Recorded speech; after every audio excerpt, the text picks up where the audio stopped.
Hey,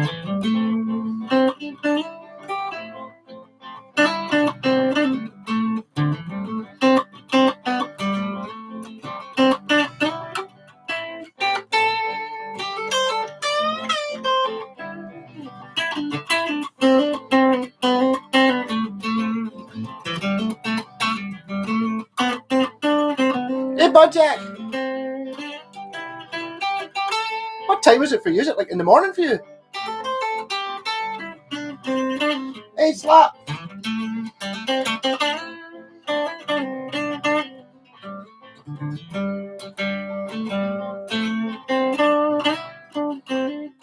Daniel, Sam! Hey, Buster! Watching your video earlier on with the guitar with the bass with the active pickups in it. Oh, it's after lunchtime. You can drink then, can't it? Sure, it's fine. Yeah, Buster, you forgot to mention that my favourite thing about that, the fact that the pickups said active on them as the make. Rocking. Hey, Frank!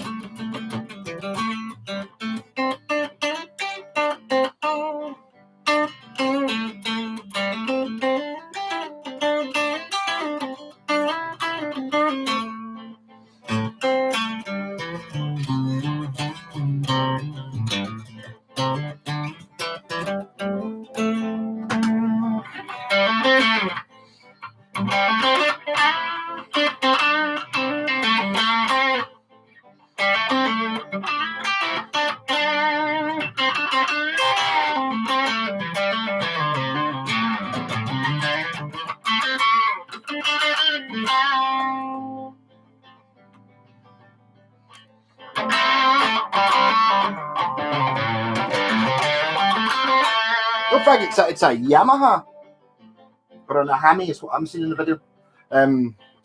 Yeah, sort of like a spaceshipy thing. I'm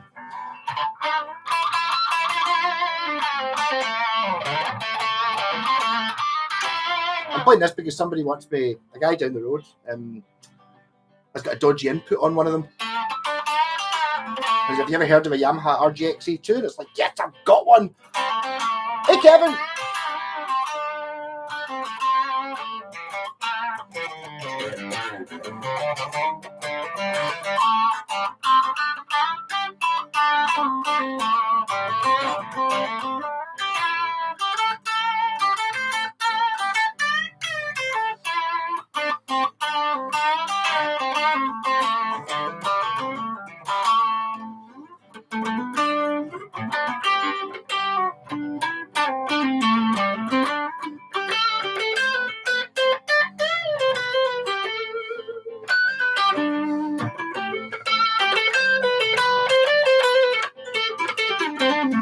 Hey, Joachim.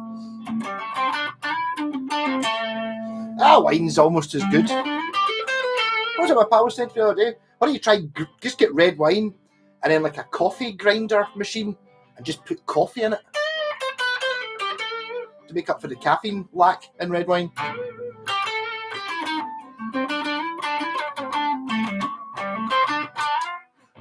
That's about time I started drinking anyway. So this is a special bottle that I got from my pal Rob the drummer in my Black Sabbath band. I fixed his last week. I was knackered from fixing a floor, and he gave me I've got a special present for you, and he printed it. I'm going to keep the bottle, but I'm still going to drink it. I'm probably having a bottle that I can't drink.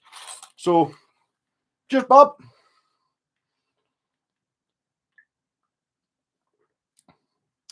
Yeah. Oh. Well, that's a nice bottle, that one. Mm-hmm. Yeah, these things are awesome. I saw someone selling one of these for, well, the difference between what you see somebody got an advert for up and what they actually sell for, but it was like 600 quid or something. It was like, I sold one that I'd done my special mod to. You can see there. It's got lights in it. It's not normally these 2 lights in it. See, normally there's a light here. It's like a blue light for when you're on the neck pickup, and a green light. Sorry, a blue light for when you're on the bridge pickup, and a green light for the neck pickup. And I put a push-pull pot in here and chiseled out or angle ground off a bit of this rotary switch so I can, when I push this in, makes it a humbucker and it turns on a yellow light in behind there. Hey, Rocket, Ronnie. Yeah, it's fine. I'm not in pain anymore. I think it was it Monday that I finally woke up and realised that I could stand up and sit down without going. Ugh! So I'm all right. It's an RGX A2. I don't know if you can see it written there.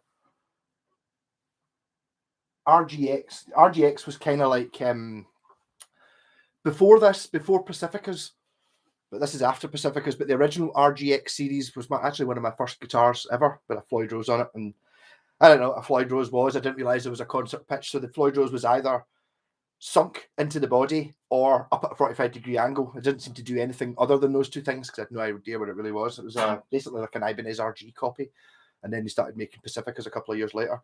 But this came out in the early 2000s, and it's described, it's kind of like an M&M or a Smartie, where you've got like a hardwood shell, but it's hollow, filled with balsa wood, and it's got like got a mad looking bridge here, and it's like, see, it's connected to the back here via tone tubes, which kind of makes the sound. There's a great diagram somewhere where it shows you, like, you know, a view from there, and it shows you the sound vibrating from the bridge down to the bottom of the guitar and then sort of vibrating within it. And I don't know, but it's really light and it doesn't sound like a really light guitar. And it's even the tuners are kind of like they're just normal tuners, but they've got what looks like sort of tire valve, you know, like the valves on your tires in your car, kind of look like that. And it's got these mad DiMarzio pickups on it.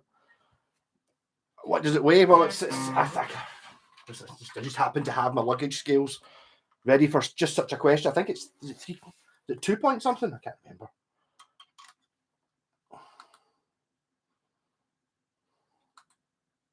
10, you bastard. Not 1 to 0.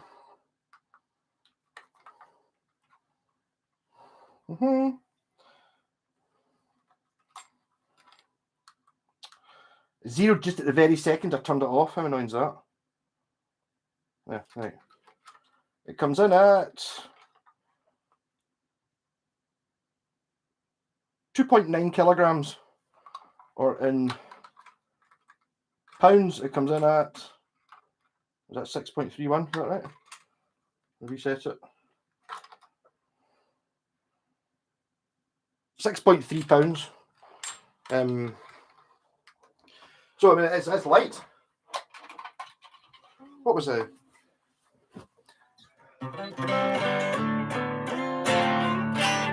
Most was push-pull corks on the wine bottles too.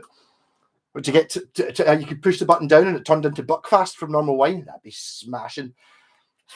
Oh. An RG112, RGX 112. They are good. I don't know. I'm not really sure what the RG112 is. I think 112 will be the cheapest one, but you get those. The Yamaha's the black ones you always see. The ERG 112, which is kind of the same sort of thing. I don't think it's quite as pointy as the RGX, but they're pretty good. It's like an HSH lineup.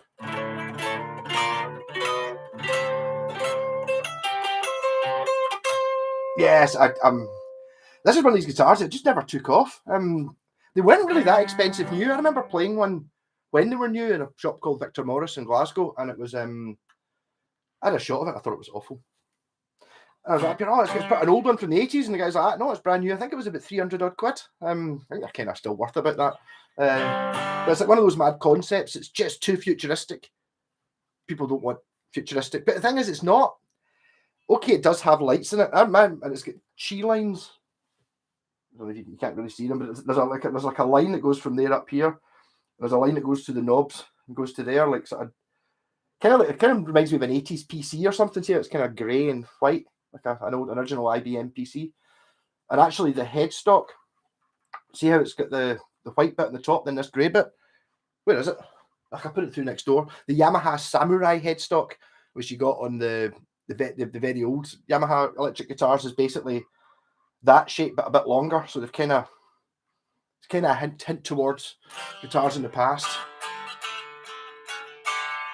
I find strange that they would have bad pickups. Maybe not. EG112, yeah. I mean, what I did with mine was I didn't even bother changing the pickups. I put in a dual coil split switch, which gave me. I thought the pickups were quite good. I don't know. Just I think that the only thing I really found wrong with it was a bit bland, and it kind of, because it's the cheapest one, they kind of intentionally made it look like the cheapest one. So it was like a sort of, the headstock was that sort of powdery wood, sort of really light coloured powdery wood, rather than this have just painted it black or glossed it. And the body was just black, and it just needed something. It's a sort of guitar you'd maybe just stick some stickers on or something. Not that I like stickers. Mm. Hey Jez, how's it going? Yes, Sam, buy a guitar with P90s. P90s are awesome. I've actually just fitted. I've not really started drinking yet, so I can show you this. This is a rather interesting guitar I've got in from my pal Ian that I've just put P rails in. So that's kind of like a P90 and half a hot rail in it. It's also got wee switches. It's called a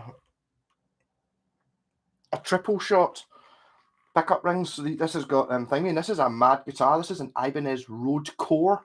I've just done a video for it, so it'll be out during the week, but it's kind of mental. Another one of these ones, kind of, I suppose, a bit like this, where they made it for 2 years. This is like, was it 2016 and 2017 or something like that? They only made it, and it's like, it must have not sold well enough, and then that's it, gone. So they kind of give it a year, and then you give these things 2 years, and if it doesn't take off, they just get rid of it. But another one of these great guitars in this sort of £200-300 zone, where it's like you can get a good guitar for 200-300 quid new. It's like it can be done if you're buying a Yamaha or an Ibanez, basically. But if it don't take anyone's, if it doesn't catch the imagination, it goes. As I was saying with this one being like futuristic, super space age, and my thinking is that Yamaha make motorbikes. I think maybe they got the guy from the motorbike division to design a guitar, something like that. It's got a battery in it, but that's just to turn the lights on and off. Basically, if there's no battery in it, everything just still is exactly the same. It's just that the lights don't work. So it's like the most over-spec'd battery in the world. It doesn't feel any different, apart from the fact it's quite light and it's really resonant. It's kind of almost got that 335 hollow thing going on, because it kind of is hollow. And then these pickups are mental. When you get them, they're just humbuckers, which is fine. But see, when you split them, they sound fantastic. If I split them, I can never remember which button it was to do.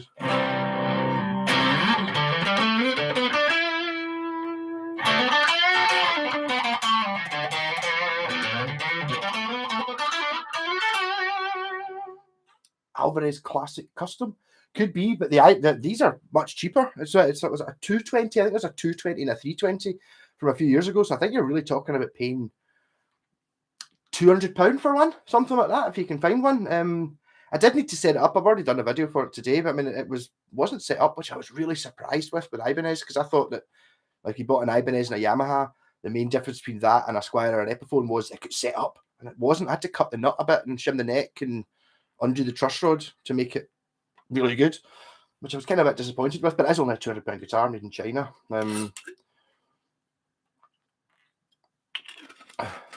Yeah, I mean, the wee Yamahas are great. If you're looking for a guitar to, like a secondary guitar, or one to learn on, or like one to have in the car or go camp it with, they're amazing. I mean, you can pick them up for buttons cheap, second hand.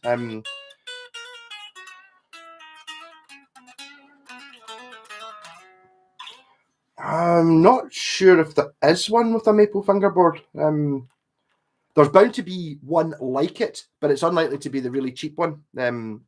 I think it should. I think that only the EG or the ERG 121 is kind of the only model, and then the next one up's a Pacifica. It's another 50 quid more.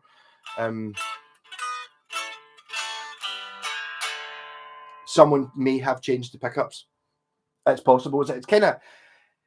I didn't change the pickups because the ones that were in it were really good, but I can see how someone would go, "Oh, I bought it's just a wee cheapy Yamaha. I'll put an Invader in it, just because they have to." Hey, Jeff. Um, Rather than actually trying it out first, because I thought the pickups were really good. All I did was coil split them just to get more sounds, just so I was doing something basically. XXXX paps. Your Stormtrooper there.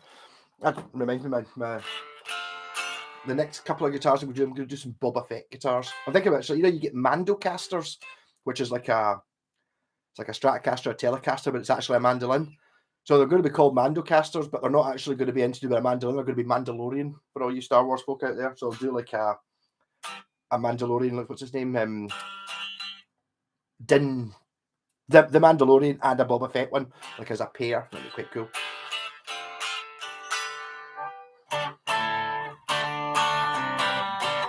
And also the thing about if you're worried about the pickups, I know it sounds pretty obvious, but see the difference it makes by having them at the right height. What a difference! I mean, guitars in white are awesome. It's kind of it sells me on. Scott just bought a new guitar. I was around at his house yesterday buying it, and it's like a Fuji Gen one, like my Telecaster, but this is more. It's a, sort of like a hardtail Strat. Kind of looks a wee bit like a Charvel or something like that, but it's white. And it's like white is great. Especially if you're playing a gig, it's like, oh, you're getting a green light shone on you. It's a green guitar. You get a blue light shine on you. It's a blue guitar. It just seems great. Hey Finn, I'm just not much of a fan of black guitars.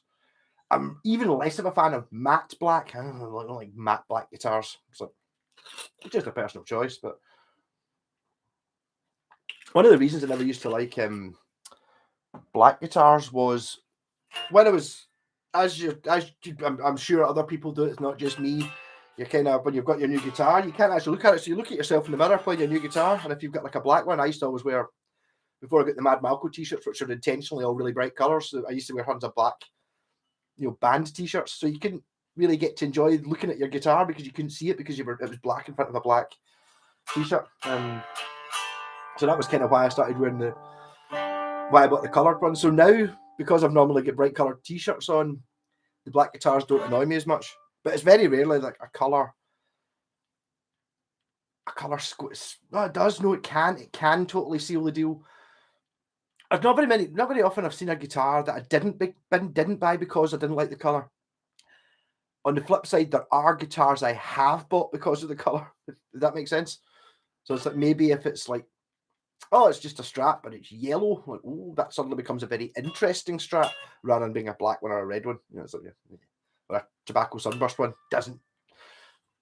Whereas the colour can make it.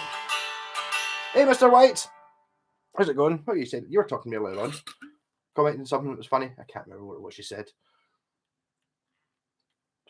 It was good though. I've got an open question actually. One of my pals earlier on was Avengers were crap, X-Men were much better. Oh right, hold on, I've missed one. Here we go. No, we're getting caught up. Yeah, that's good. We're getting caught up now. I've skipped some things and my thing's gone to sleep again. What are you talking about? Vintage Avengers? I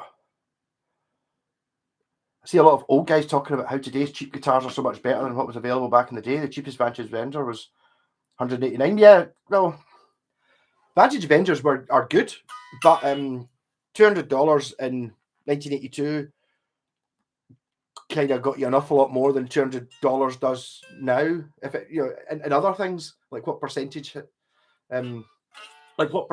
of your wage that $200 was, whereas now that would be equivalent of what, 600 or something like that, which kind of ties in because that's kind of what you would expect something like that to cost, like something like the Fuji Gen, that kind of price, $500-600, like, is for a £200 guitar. The difference is that back in the early 80s, if you spent, so it's a 189 for a Vantage, around about that sort of price for like you didn't get West Tone, but like a West Tone or your cheapest Aria Pros, that sort of thing, were sort of 189. You could get guitars for 100, 120, but they didn't work.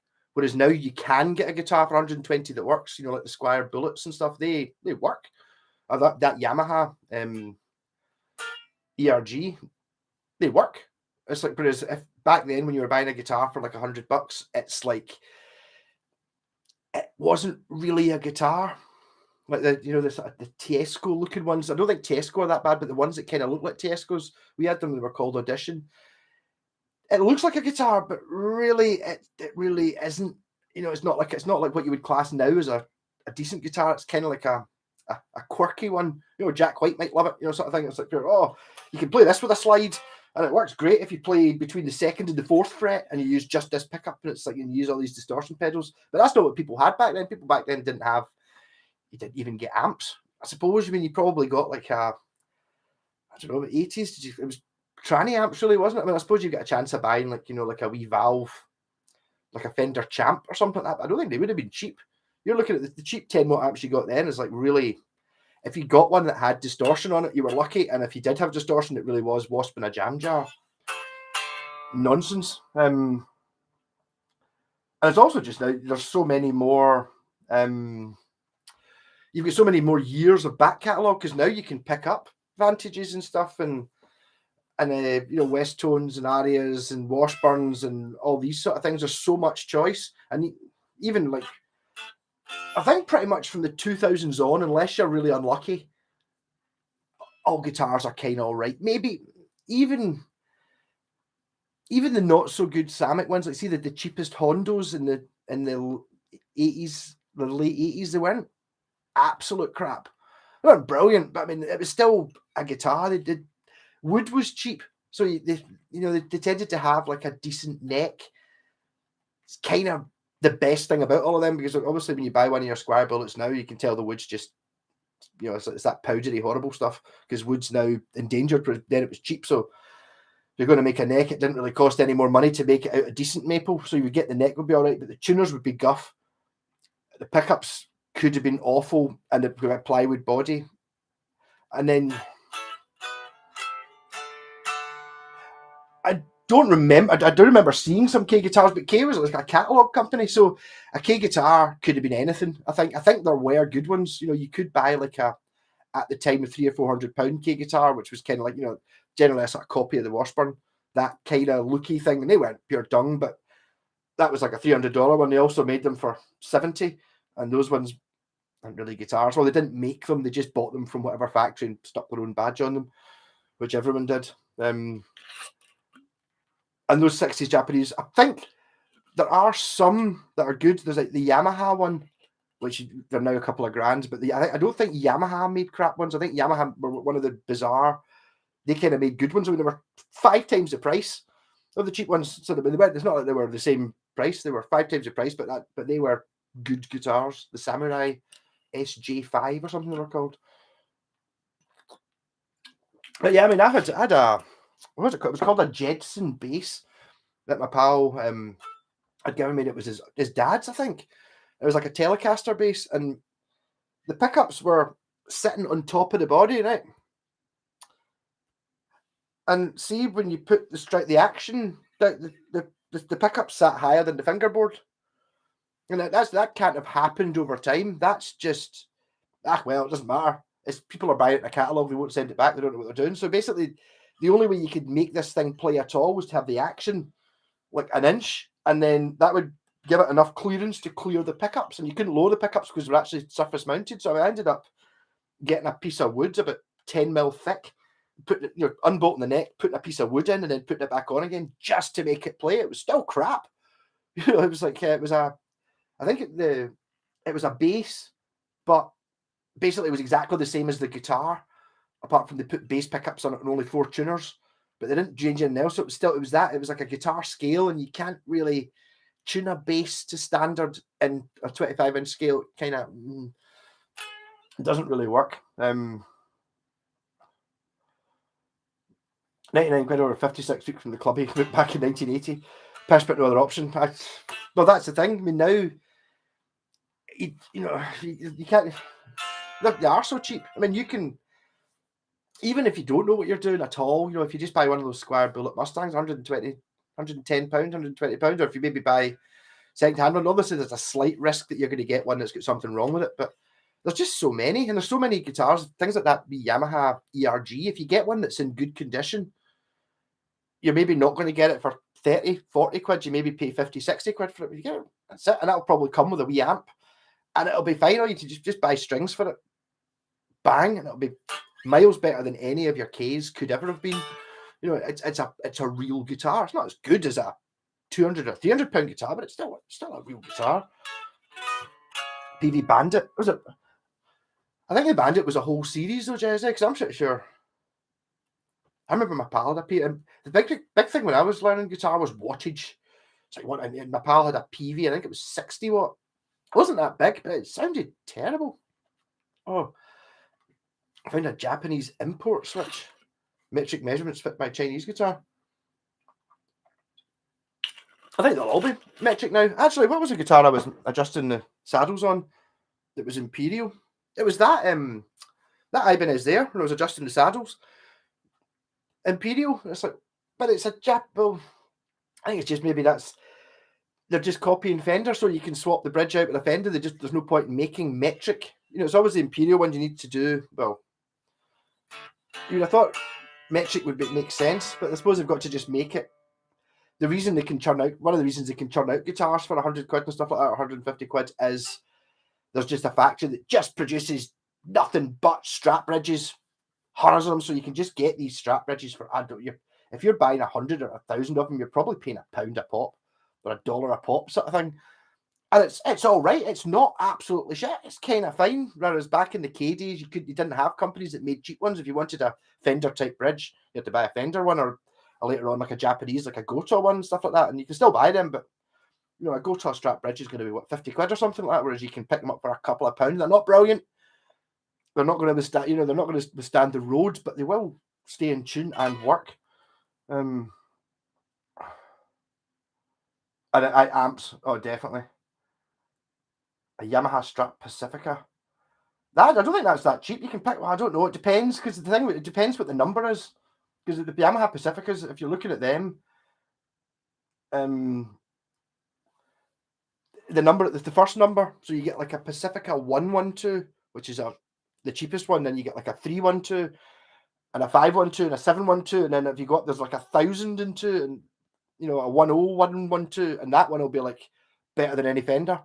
They all look exactly the same though, which is kind of, if you're going to be spending more than 500 quid on a guitar, the Yamaha Pacificas are amazing. But everyone sees Yamaha Pacifica and remember seeing them in Argos and seeing them at school, and you see them all the time on eBay for 50 quid, 100 quid, stuff like that. That's the cheaper one. So it's kind of tars it a little bit. €108 doesn't seem that cheap for a Pacifica, but if it's anything, if it's a 300 or series or above, it's probably really good. I've had a lovely black K acoustic with red roses on it back in the day. Block inlays and neck played very well from what I remember. It could happen. I mean, that's one of those, it's your chances though with a K, because K, it's the same kind of happened, not so much with Ibanez, but like our Court, no, not so much Court either. What would we be thinking of? Like your Rose Morris and the ones we got, Arbiter. These shops in Britain that bought 50 guitars from a Japanese factory because you didn't get Squires back then, so they just imported them. And they would maybe bring 50 in that were £100 or £120 worth, but they would also bring in 10 that were £300. And the 10 that were £300 would be made in Matsumoku and would be amazing guitars. Same badge that's on that's on the one that they bought for a quarter of the price. That wasn't that good. Hey, Hail Mary. It's not that's a sunset. That's just basically at my kitchen window the other night. I was looking for I was going to put a photo of me taking out the window. I thought I don't really want you to see my street because it snowed last night. But that was the other night, just when I went through to get my dinner. Sometimes you're kind of sitting going, there's something funny going on. It's a sort of funny colour. Everything, obviously the whole sky was that sort of mad colour, and I went through to the kitchen. It was like pure, whoa, look at that. Just by random, went and got my phone. Yeah. Oh.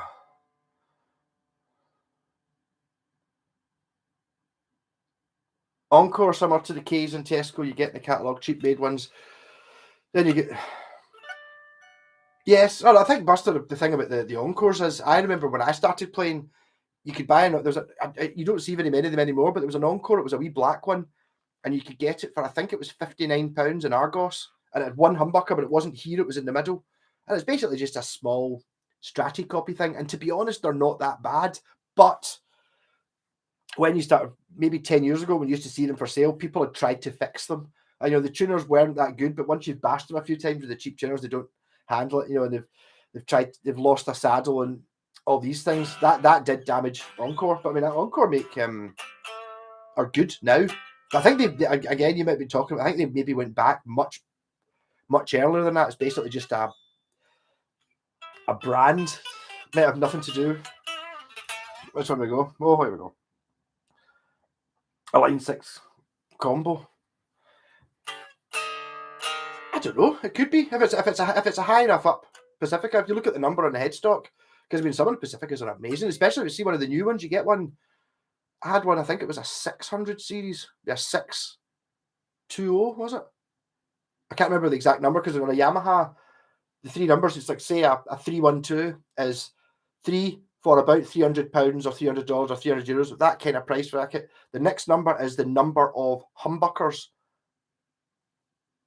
And the next number is the number of single coils. So a 321 is about £300. It's got two humbuckers, a single coil. A 112 is about 100 and something pounds. It's got one humbucker and two single coils. Or like I've got I actually get rid of it, an 820, which it was about £800, two humbuckers, no single coils. You kind of look at it that way. It doesn't work with all of them, because I had one that was a 150. It didn't fit in, but it works with a lot of them that way.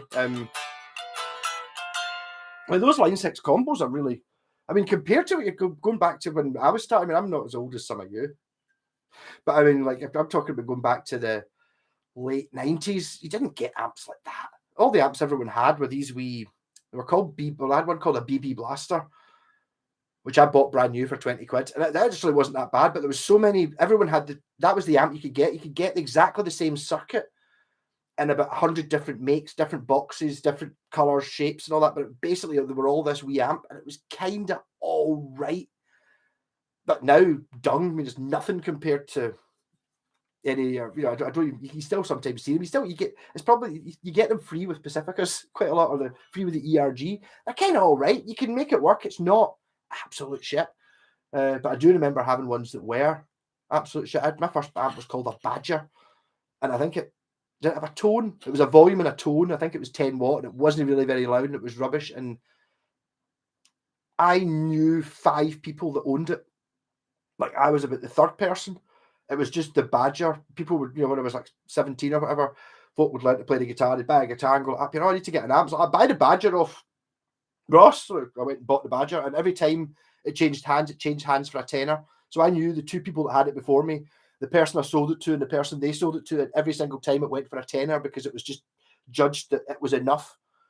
But that was before distortion, because you weren't allowed, well, not you weren't allowed, the whole idea of buying a pedal, I'll buy a distortion pedal, and a distortion pedal was like a Boss pedal, was like 80 quid, which is more than what I paid for my guitar and my amp. I'm not going to do that. It's like you didn't get, nowadays you can go into eBay and pick up like a Tube Screamer copy or whatever, I don't know, 15, 20 quid or whatever, or if you get them second hand for that easily. Your Joyo pedals and stuff, I didn't get them back then. You did get cheap ones, but they still weren't cheap, like your Rack and I don't remember. I never really went into them. I bought my first pedal sitting down there, and it was a flippin' investment, I'll tell you that. I've got a right, okay, I'm still making a noise, my bend down. I paid £69 for that. So it's got some history. Annoyingly, I don't have the box anymore, because the box was cool, because it was like a picture of someone wearing a Converse All-Star stomping on it. And it was like, I'm going to give it another go to make it work. But that was a relatively cheap pedal as far as you could get back then. And it made a big difference to what I had. That was my first pedal, and still got it. My second pedal is that one, which I acquired off my pal, a Rat pedal.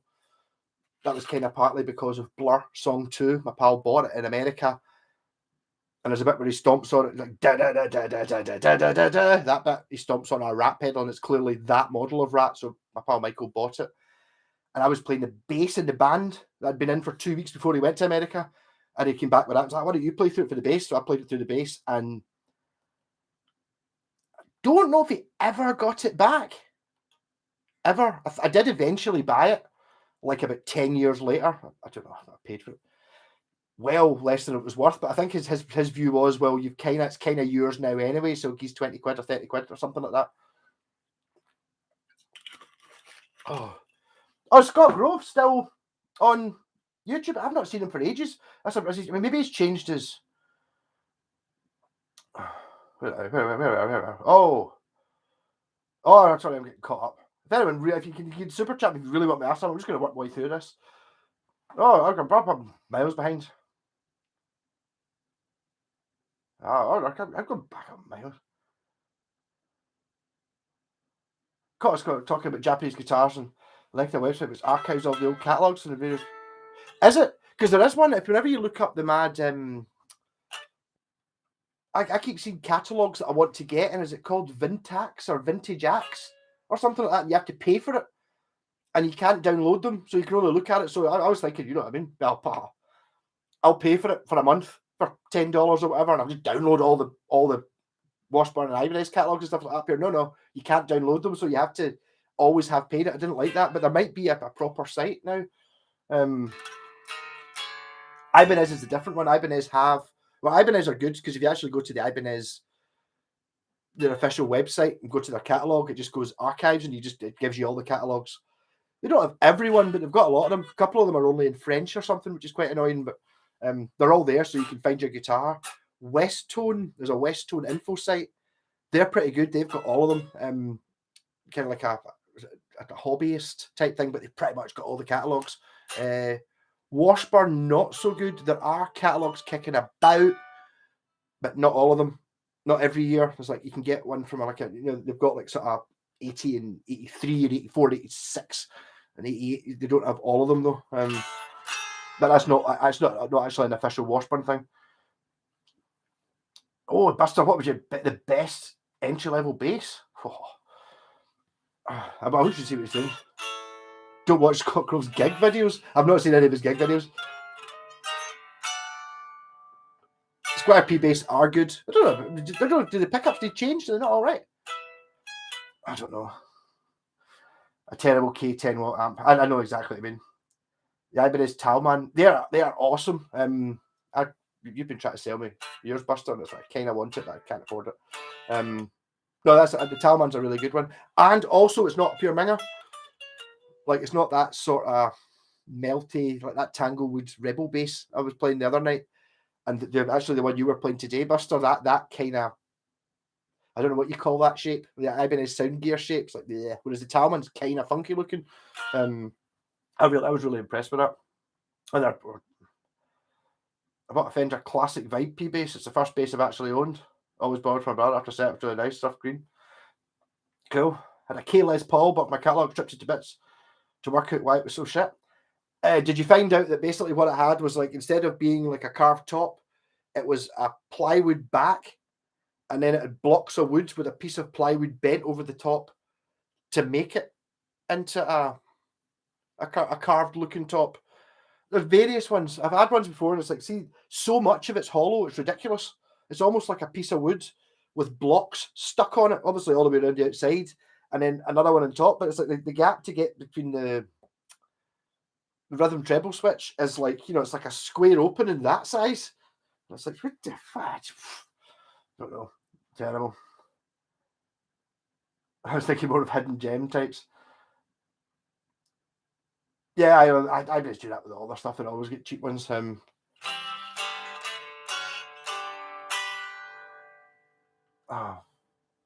that Harmony in the corner, the gold one?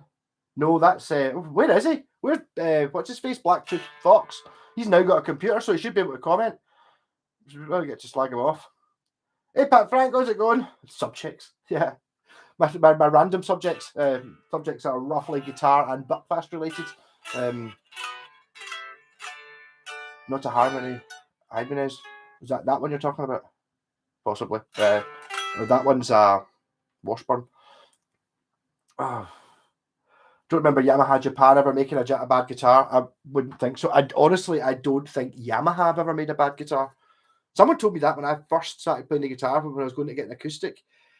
It's like, what kind of acoustic you want? It's like, I just want a kind of good one. It's like, up here, just buy Yamaha. How much money do you have? And it's like, I've got £100, I've got £150, I've got £200, I've got whatever one you get. It's the Yamaha. Make the best acoustics. I don't think it necessarily has to be Japanese. They just don't make shit stuff. Even see when you buy the wee crappy keyboards, they're not rubbish. Comparatively for what you get, they're all good. All Yamaha stuff's good. I make the best boat engines as well. They're significantly more expensive than all the other boat engines. I'd love a Yamaha boat engine. That'd be fantastic. I was over the moon when I got my engine in my boat's a Tohatsu, which is basically, well, I don't know if they still make them. I've been at that time long time without. It was basically an 80s Yamaha that was such a good engine that they didn't want to stop making it, so they created another brand called Tohatsu, made them for the Japanese fishing fleet, because it didn't have, obviously when it's got to a certain point, it started going, right, well, we need to have the auto mix fuel, and we want to have, like all these extra things, fuel injection and all this stuff, and the Japanese fishing fleet were like, no, we want the basic one. Okay, I know you can get 10% more power out of it and all that, and better fuel consumption, but we just want one that's easy to fix. So that's what I've got. It's basically a late 80s Yamaha 40 horsepower, but it's made by Tohatsu in 2010 or whatever it is, but it's exactly the same. They continued making it. No, they bought the design, just continued making it in Japan. The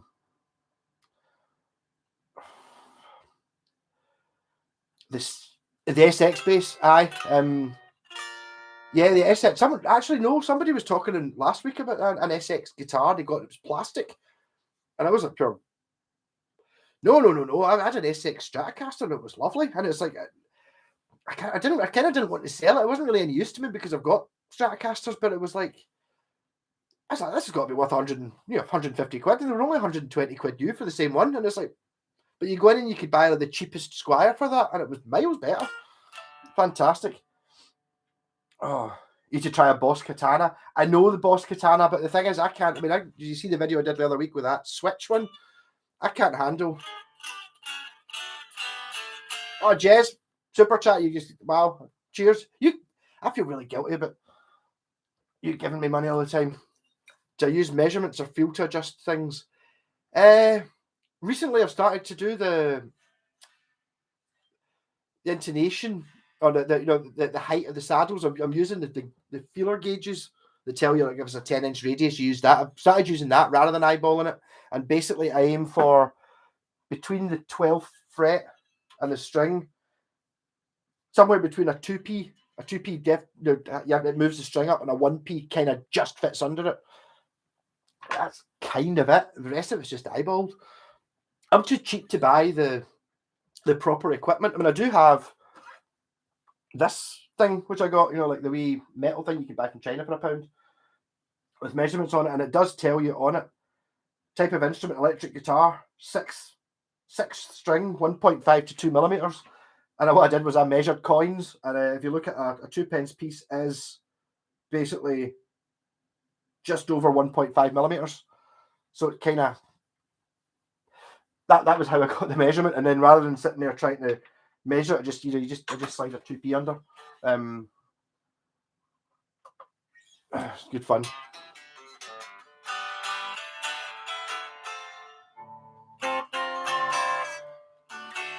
Yeah, I don't know what. Did I really measure anything else? Not really, Jess. It's like I'm just kind of wing it. The thing is, it's different for me because I don't. It's not very often I do a wee bit. They're never my guitars though. I'm too used to buying guitars that are total guff and basically building them from scratch. They're taking a neck off something else and making it go from something that doesn't play to something that plays kind of all right, rather than getting something in that's playing all right but could be improved. That's where Scott's taught me quite a lot about how to get a guitar from where it's not bad to being brilliant, rather than getting one that going doesn't play at all to being pretty good. It's kind of like a different range. It's much better. Hey, Blacktooth's in. Yeah, dick.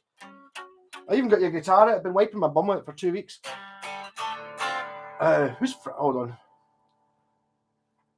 So the chat's going too fast for me to catch up. It's great fun. I'll just try and keep. Hey, Stephen. Night shift. Oh dear. That doesn't sound like fun. Well, I suppose you can listen to me getting drunk and go, oh. I'm working. Okay. Who's Frank Williams? 5-string Yamaha bass. Yeah, Yamaha basses are amazing. Was it one of the BB ones? They're awesome. Not they've made them since. The BB kind of sits along with the Yamaha Sg.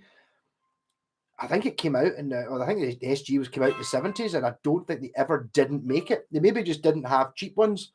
You know, it's like, but they always made the proper ones. I think they might go up to scary prices though.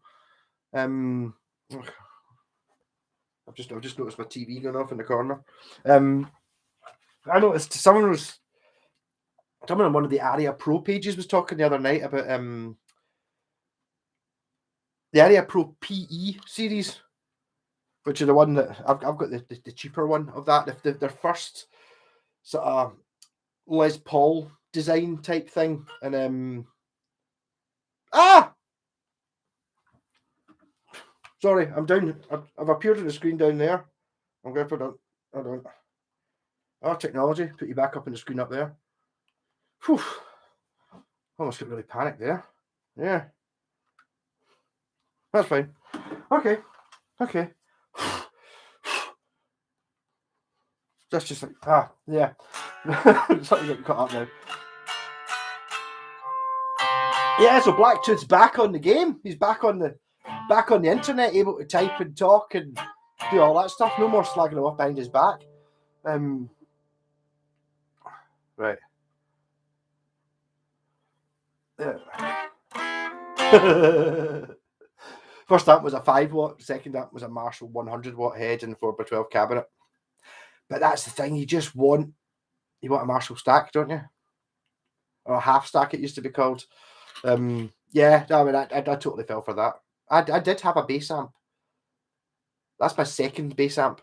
I had what make was it? I had a Laney. It was actually probably pretty good, and a 2x12 cabinet. And then I had two H&H amps. They were both kind of guitar amps. One was a 2x12 combo, and one was the same amp that was in the combo, but it didn't have the unit. So it was like it had been taken out of combo, and then I had a 2x12 cabinet. And I used to have like a piece of plywood. So basically, I used to play the bass through two H&H amps with a splitter lead into the both of them. And one of them was like the frame of the amp. So basically, if you held it up that way, you could see all the way through it, all the circuits and stuff, live circuits. I would just put that on top of the combo, and then I had a piece of plywood that I stuck on top of it. Wouldn't do that now. That was just to try and get an amp that was this height. Yeah.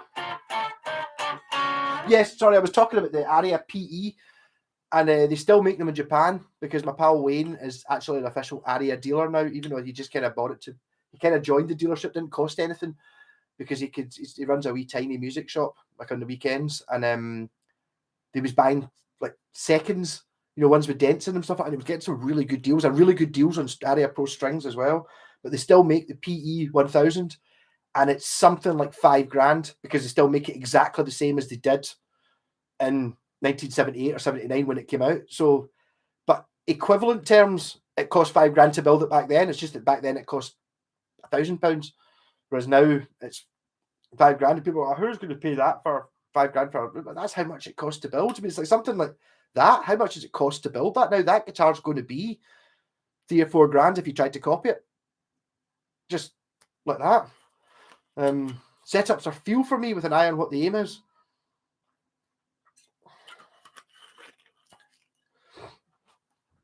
Yeah, I know what you mean, Jess. It's like it depends what somebody wants. I generally go for a sort of in the middle. No, I'm a just below medium, because obviously I would class medium as basically a 2 pence, like you're talking about a guitar action, 2 pence on the 12th fret. That means you've still got a possibility for kind of strumming, because if you go lower than that, or much lower than that, you can't strum anymore. You don't have any dynamics. If you're, but then again, sometimes if you're doing all that stuff, it's much easier if you get the action stupidly low, but you end up with no dynamics at all. So it's kind of like it's a payoff always with the higher your action is, the better it sounds. Pretty much, sort of. That's when you start getting better guitars, and there is a point where you can only get you can only get some guitars that low. If someone comes in with a, the cheapest Squire Strat, like I want it Steve Vai thing, man, it's like you can't have it finger tappy low. It's not good enough without redoing the frets and all that. It's like you kind of try and build it to as good as what you think the guitar can be. But I mean,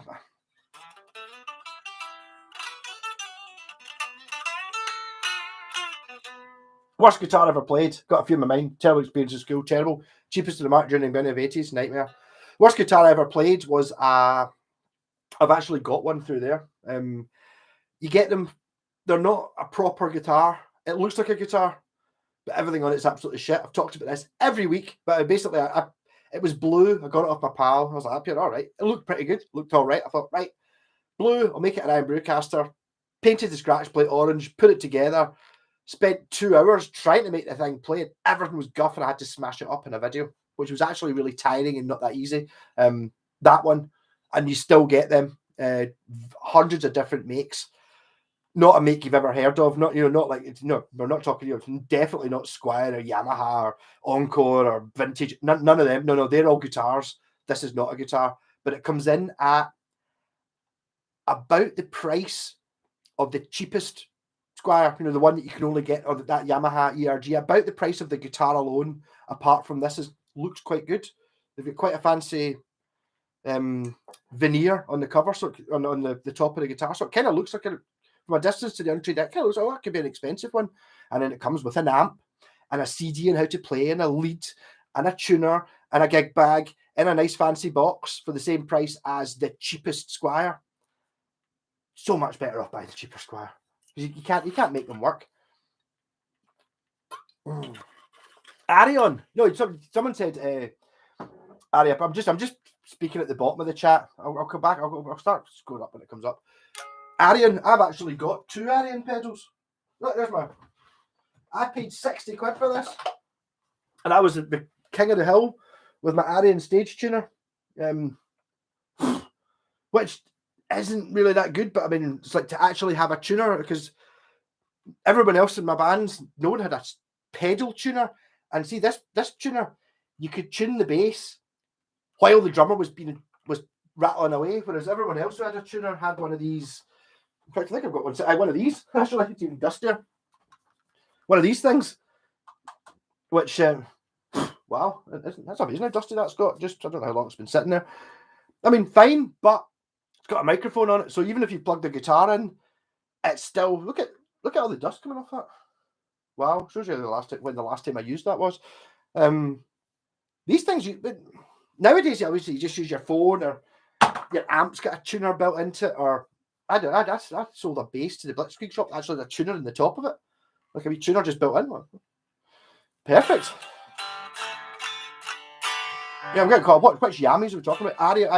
I've got the Arion flanger as well, which is stereo. So I need to. Scott keeps telling me to set up a stereo guitar rig. But I need to like effects for that to happen. Which Yam? Is that you just in? Macaron. These Yamis, some of them do, but I mean, I sold the last one I sold. I had it up for 200 quid, and that was with my special mod, fully set up and playing amazing. And I traded it for that, for my Fender Strat.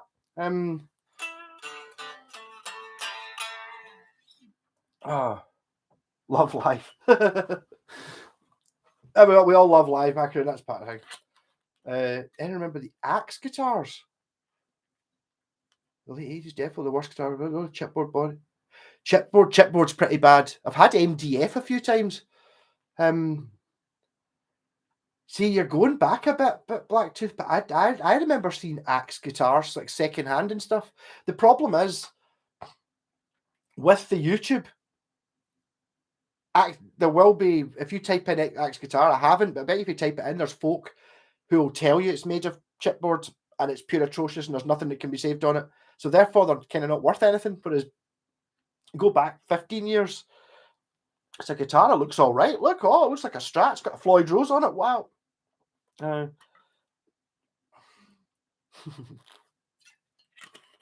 Pitchfork. Wow. I did actually have a pitchfork. You hit it, put it against your skull, aye, or yeah. I did have a pitchfork as well. Yeah, to be honest, it was in Kevin. It was the 90s that I bought it. I bought it in a wee shop opposite the Barras. I just wanted a tuner, and it was like pure. It was like, 60 quid. It was a massive investment when I was 18. It was like pure.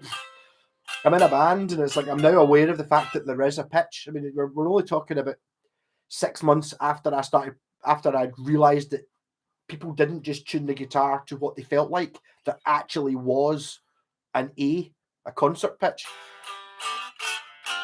Oh, Marlon Sidewinder. Oh man. The thing is, yes, but at the time they were like 100 quid. So you had like, when they were new, it was a guitar that worked. I know they're pure heavy and they're pure rank rotten. And now, if you ever see one, just avoid it. Basically, they're crap.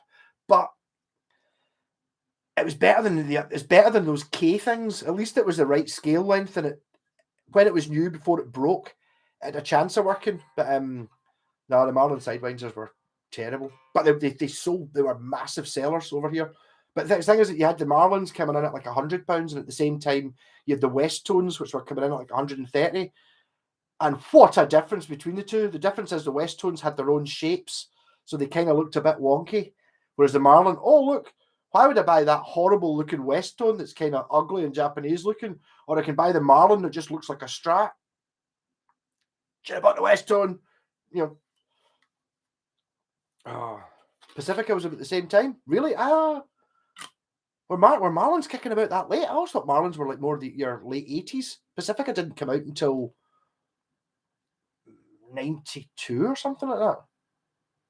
There was a series that came out I used to have one. It was an SE, which was like the Yamaha.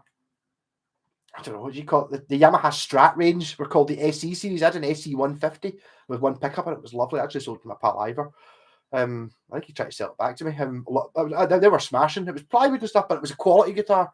And then they went from the SE, which was kind of like a sort of melted Strat, a wee bit like a Music Man looky Strat. And then 87 came in with Steve Vai Gem, and then they made the RGX series, which were basically the same, but a bit more Ibanez RG shaped for a couple of years till the early 90s. And then the Pacifica came in, which was kind of like a Strat, but a little bit more towards the Ibanez, and they still make it. Talk about design. Like,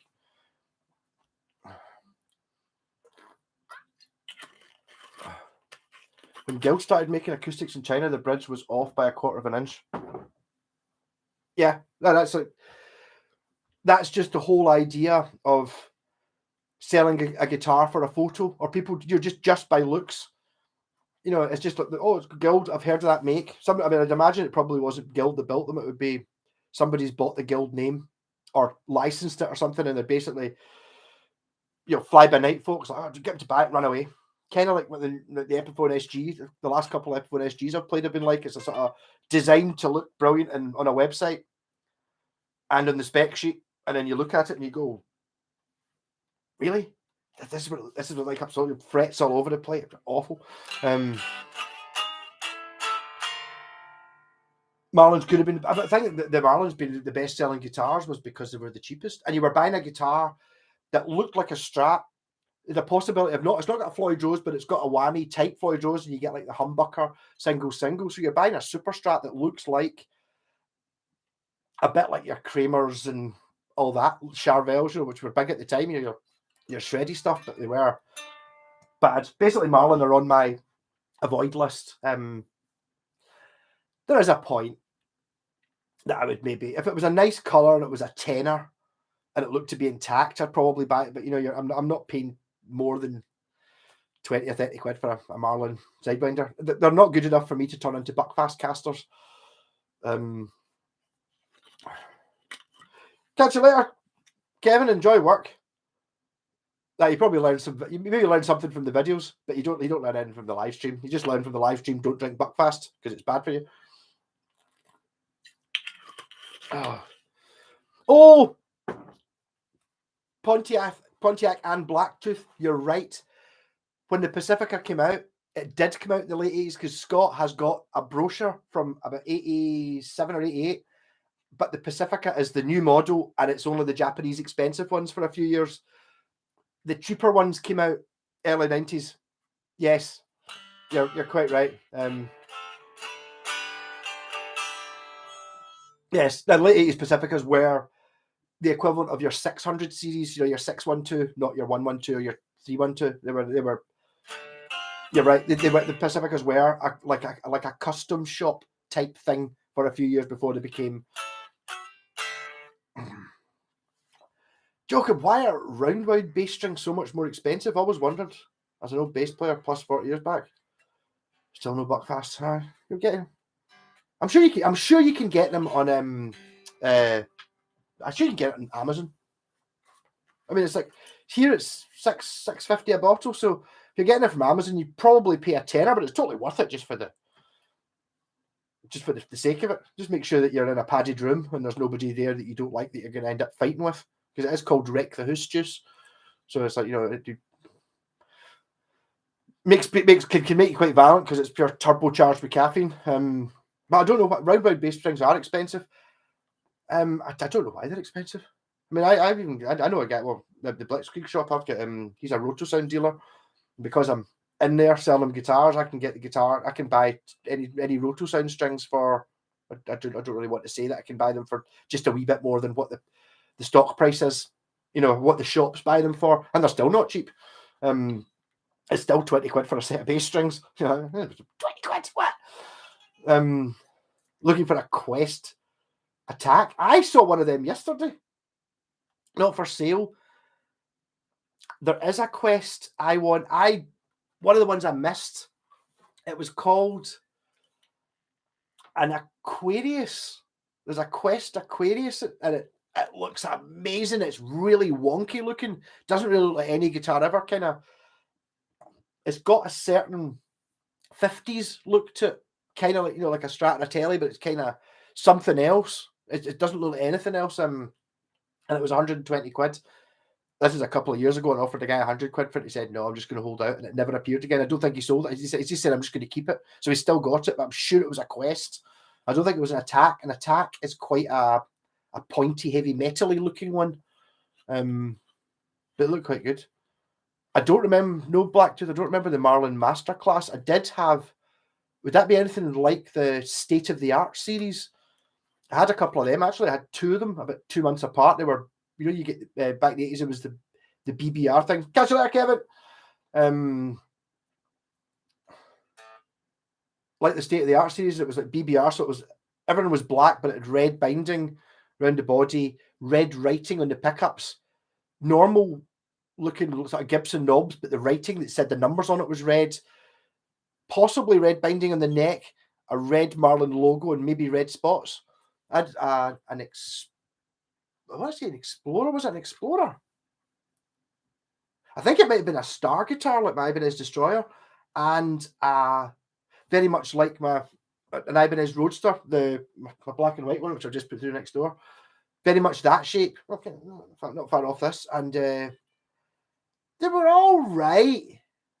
Weren't good though. Buster had an amazing looking one. His was yours a Marlin or a Honor? Oh, I get the two of them mixed up. Marlin and Honor were both owned by the same people, and they were both basically making very, very, very, very, very, very similar guitars for a couple of years. Try this chord progression: E minor, B, E flat. I've got a guitar on, so I'll play it up here then, eh? Yeah. It was like what E.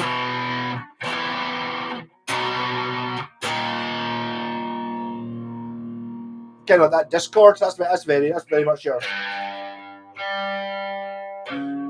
Is that in it?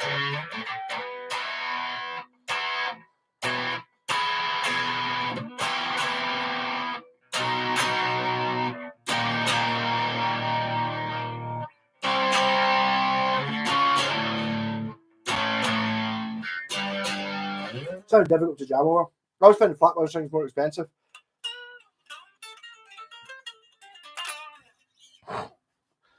The Johnny Brook. I mean, I think it's cheap bass strings. Depends what it is you're doing. You know what it's like, Buster. If you've got two basses, remember when you used to have two basses or one bass? it's maybe worthwhile spending £25 a set of strings, but if you're basically selling it, you just want strings that are all right. There's no point in, it's like, here's the choice. Oh, I could sell this guitar, sell this bass for £100. Yeah. Or do I sell it for £120 because you put good strings on it? But that might not be the type of strings that person wants. So just sell it for £20 less. That's my way of looking at it. Vintage DiMarzio's going on a Squire. Oh, it's maybe a little bit over the top. You're probably better. I don't know. See, I've got a box of pickups, and the ones like the vintage DiMarzios, I've got a set of vintage Super Distortions from the 70s. Not found a guitar for them yet, and I won't put them in something like a Squire. They're going in something amazing that I couldn't get. That's why one of the reasons I was so chuffed when I got my Japanese Strat, because as soon as I took the scratch plate off, I realized it was just like one of those, someone had bought one of those, the pre-wired scratch plates from China for 20 quid. That's what was on it. So I was like, oh, and then I was like, all the pickups that I've been saving. I've got a 70s Strat pickup, I've got a lace sensor, and I've got like a DiMarzio one. It's like, no, I'm not putting them in. I'm there for a guitar later. I've got pickups in my drawer. Why are they there? I don't know. It's like, actually, as I started, I put 2 of them in my Kramer, even though they're not necessarily the pickups I want in the Kramer. But what's the point in having pure amazing pickups sitting in a box when I might as well put them in one of my guitars anyway, so I can at least play them, and then I can always take them out later on. Oh, it depends. You're right, Pontiac. It depends which Squire. Ever had one of those Casio guitars? Depends what you mean by Casio guitars. If you're talking about the Mad Midi one that's kind of got like buttons on the frets and it's got strings here, they look up. They say the EZ or the EZ. It's probably what it's meant to be pronounced, but we say Z this side of the pond. No, but they look pretty good. They're not cheap enough. The thing is, because it's, or am I thinking of the Yamaha actually? I might be thinking of the Yamaha. Did Casio do them as well? I can't remember. I do have the Casio Midi guitar, which is basically, it's a Fuji Gen, so it's the same as my new Telecaster. It's the same as that. It's the same as the Ibanez Stingray, apart from it's a Strat, and it's got the Midi stuff in it. It's amazing. Pontiac never change your bass strings. I was explaining to Scott, actually, that Thunderbird, he was saying, I've got a set of cheap bass strings there. If you want to put it on, if you're going to sell it. And I'm like, strings on it look pretty good. Like, yeah, but you got to put new strings out to sell it. It's like, Geezer Butler changed the strings for every album. Yeah, that's my excuse. And he was doing world tours between the albums, and they only bought new strings for the. He would have new strings for the records for the month they were recording, and then it'd be 11 months touring the world, playing every night. So that there's my excuse. And if Geezer Butler does it, must be right. Not just that I'm really cheap.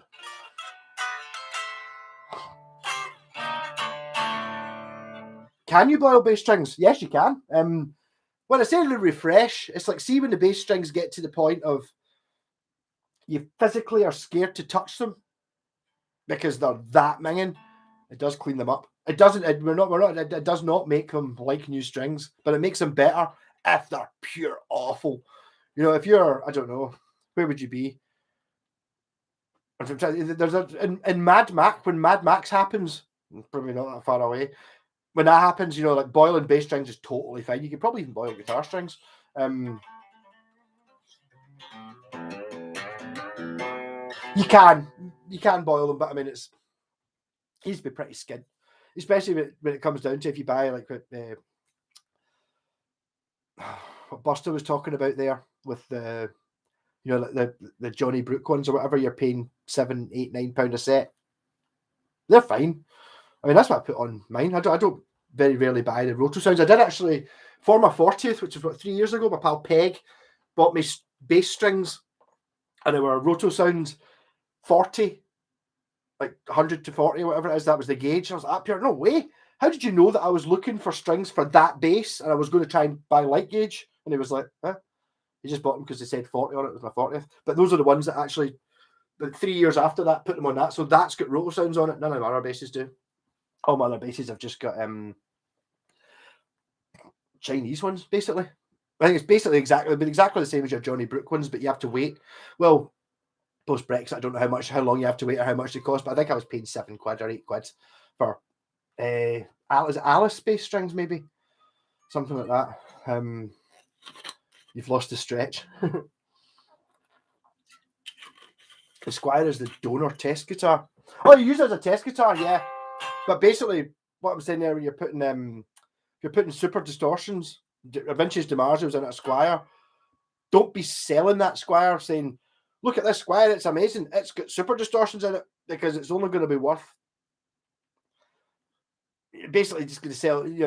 I've bought too many guitars like that. And see any of the guitars, any of my Seymour Duncan's DiMarzios, they're in a guitar that I've bought, and it's like someone's upgraded it, but they've actually upgraded it and made it worth less money, even though it's got £300 or £400 worth of extra stuff on it. So I buy it, take the £304 extra stuff on it, put on stuff that's similar to what should have been on it originally, and sell it for what I bought it for, and end up getting them free. Once the stretch has gone, they're toast. I'm just trying to keep up with the harmony. Once the stretch has gone, they're toast. I have a bass, my Aria Pro Rock device bass, and I am pretty sure that the strings on it are original. In fact, I think my Vox White Phantom has the original strings on it as well, and if that's from 1984, and they're just totally dead. It really is. It's like you can imagine. See if you took them off and you just went, they would snap. There is a point when they get too bad. I have to say that.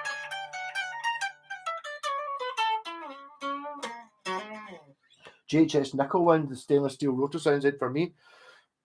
I don't know. The thing is that I don't really have the chance to experiment with strings because it's £25 a pop. It's different if you're buying, guitar strings. Even though I don't really experiment that much with guitar strings, but you're talking about, what's the cheapest decent guitar strings are what, £6 a set? It's like, so between, then your elixirs are what, £12, so between £6 and £12. Yeah, I don't mind trying different gauges or trying different brands to see which ones I like best. But if it's going to be £25, you buy one set and that's it. You don't buy new strings for that bass ever again. You cut the strings off a 335 and cast the halves to the ground. A lad garnet was to tie together and use again. Mad Max indeed. Well, no. If you're talking about taking the end bits off, I totally get that because I've done that. I've cheated like that a few times. See, when you cut off the bit, see the bit with the ball end on it? Whenever I take strings off, I always tend to keep that because say you're putting strings, like I sell the Bucky casters or, like a cheap guitar I'm selling for £80 or £90 or something like that. I've already bought a set of strings and one of them snapped. It's like for another £5 or so, instead of selling it for £90, something I've got to sell it for £100. No. So I will just take the ball end and assuming it snaps here, as long as there's enough room, you stick it through, tie it around, twist it a few times, dodge a super glue, leave it. So it's like twisted and you've got the ball on it. Yeah, I've done that myself. Just because I'm really pissed off about having to buy wasting an entire set of strings to get high E, especially if it's a guitar I'm selling, where it's like you're paying £100 for a guitar. The strings that are on it are fine just now. They'll do you for 3 weeks until it's time to buy new strings.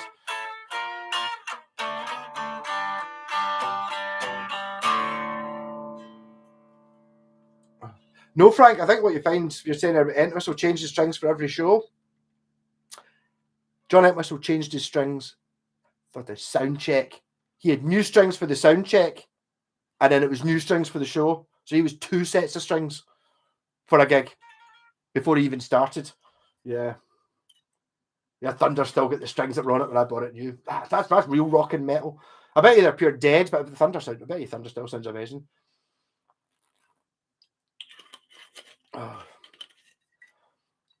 When you went to Cuba, I bought many sets of guitar and bass strings, gave them away. I take it that wasn't recently. I'd imagine now Cuba will have Amazon and that, so it won't be the same sort of thing. It won't be as extreme. I'm sure you can still get them. The only Marlin I saw was an acoustic. I've actually got a Marlin acoustic upstairs. In fact, it is actually my pal's Marlin that he bought 25 years ago. My pal Mo sat on it and somehow managed to snap one of the bracings off. It's still inside it, so I could put it back together again. I just haven't bothered Mars to do it. Yeah, but it depends what factory it was made in. The Marlin acoustics weren't made. Not like Marlin made guitars. No. Well, they did for the first year because they were made in Germany, in Eastern Germany, and they're actually pretty good. You get one of them. They're kind of made of wood that grows in East Germany. So it's like, I don't know, birch and pine and I don't know, but lindenwood, whatever it is that grows in Germany. So it's like they were made on spot, so they're actually pretty good. But they would just buy them. But the acoustics would have been, it doesn't necessarily mean it's the same factory. They would just have bought them from whatever was selling a good buy acoustics. And they've got a fish in the 12th fret, or a marlin in the 12th fret. Jerry McAvoy, is he not, he's Rory Gallagher's guitar bass player.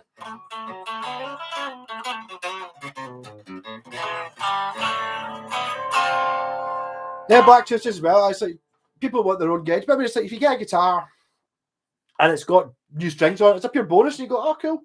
I'm not going to be, honestly, if I get a guitar that's got new strings on it and they're not a gauge I like, I'm not changing them today. I'm playing it for a couple of weeks until they start going a wee bit rusty. Then I'll change them, or I'll take them off and I'll put them on a Buckycaster. I've done that before. You know, you look at Dependence, like, oh, it's a Strat, right? Cool. If I got a guitar that I can use that for, you know, and I will take the strings off and put them on another guitar. I'm that tinky. Yeah, and just as well, Blacktooth, because I mean the strings that are on that, well, they're Roto sounds. I couldn't find any cheaper ones. They're just Roto 10s. And Rotos are fine. They're not bad. They're not the best strings you can get, but I mean, I get a good deal for buying like 3 packs of them, and they're fine. By experience of Harley Benton, got a Telly Paisley Silver Strat 550 Les Paul and jazz bass. Just played 40 years. So you've got quite a few of the Harley Bentons. They're fine. They're good. They're good for the money. They're not groundbreaking. And it's like, you see an awful lot of people doing it. You see them doing it with Squires as well. It's like, bought a Harley Benton Telecaster for £150. All right, that's cool. I bet you that's all right. Put bare knuckle pickups in it, and you're like, right. So not 150, £300 now. And Goto tuners, locking tuners, right? So you're £400 now. Is that as good as that Fuji Gen? Is it? Fuck. But if you're going to keep them sort of stock, or if you're going to replace the parts that you don't like, replacing them with Wilkinson parts or Warman pickups or whatever, yeah, totally. But don't go putting £100 worth of pickups or £200 worth of pickups in £100 worth of guitar. It doesn't pay back. I'm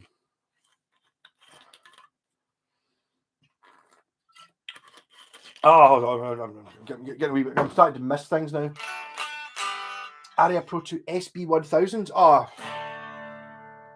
The SB1000s are really expensive. I've never played one. I want one though, but I'm not willing to pay for them. The SB1000 is like the Yamaha Sg 1500 or 1000, where they were never cheap. They were always known they were good. I've actually, obviously, on an Aria, the higher the number, the better it is.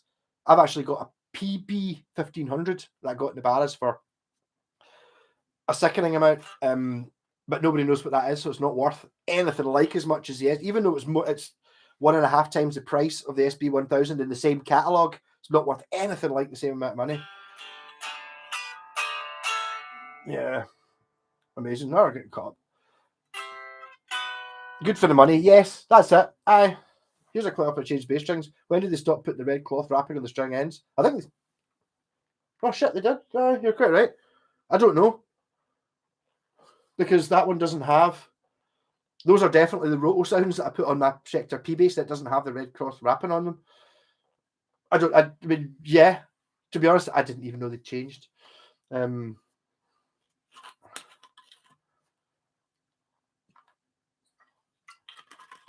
Blacktooth, like the Harley Bentons that I've picked up my betas a few. Don't know how they do it for that prices. There's an obvious answer to that, I'm afraid. And the how much are they paying to the... How much do Squire and Epiphone and that take as a cut for making the guitars? You can see it in the Ibanez and Yamahas, because they obviously take much less of a cut, but they don't have the same advertising. So that's it. I mean, Harley Benton don't advert. Well, they do. Actually, they've got an advert in the guitar magazines Buster gave me. There's a Harley Benton double page ad, but it's not a specific. It's just a sexy look girl playing a bass. I don't even think it tells you what model. It just says Harley Benton. They're amazing. It doesn't. So it's kind of like a whole blanket thing. It's not like here is a Harley Benton Stratocaster copy. So I don't know. But put it on, it's like, see, I was talking about that guitar there, the Ibanez Roadcore. I think that's made in the same factory as those Telecasters I was buying in China. It says made in China on the back of it, but it feels the same. It's like, I'm quite into the factory thing, so I can kind of tell a Yamaha. Doesn't matter what it says. If I play it, I'll kind of be able to tell you whether I think it is or not, or if it's a Fuji Gen or a Matsumoku. There's there's certain traits about the way it feels that kind of make it go, and I think that's what that is, and that's a between 250 and 300 pound guitar, which kind of was what I thought that the Telecaster that I kept, or the Telecasters I was buying were, and they were significantly less than that.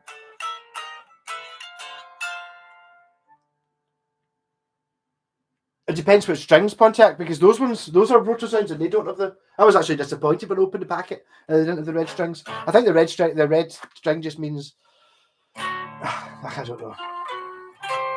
I didn't say tone. This guitar doesn't even have a tone control. No such thing as tone. A vintage Yamaha Sg 1300T. Oh, for 472 quid? Really? Front row, that's ridiculous. That's a very. It must have been absolutely. Well, I don't know what the T would have a tremolo on it. It must not be a desirable one, because you might find that the 1300T isn't the one that the guy in Alice Cooper, or the one that who else plays him? The guy Big Country, Stuart, whatever his name is. It might not be that. Change them when they snap, totally. Right, there you go, Buster. You're the rotor sound man. No, yeah, not all rotor sounds. Grey sounds have the red threads. It depends on the range and how long the range has been going. Yeah, I don't know. AM series, Aria TA. Right, you'll find the Aria TAs all right. They're quite difficult to get. It's hard to tell which ones are the Japanese ones and which ones are the Korean ones. Although I don't really know there's that much difference really. I don't know. I had an Aria TA. That's when I got my red curly lead, which is what I'm actually using. It was a guy bought an Aria TA, a custom sound amp, like a 2x10 old solid state amp, and a hard case. I think he paid 150 quid for the lot. And it was like a pal had bought it for his brother, my pal James, and he brought it over. He was up here, do you want to review this to see what you can get for 150 quid? I was like, up here, wow, totally amazing. And in that case, there was this cable.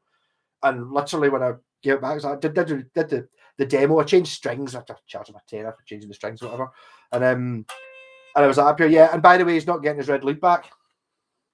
That was it. So that's where I got my curly leads. I just said, I'm stealing this, by the way, all right?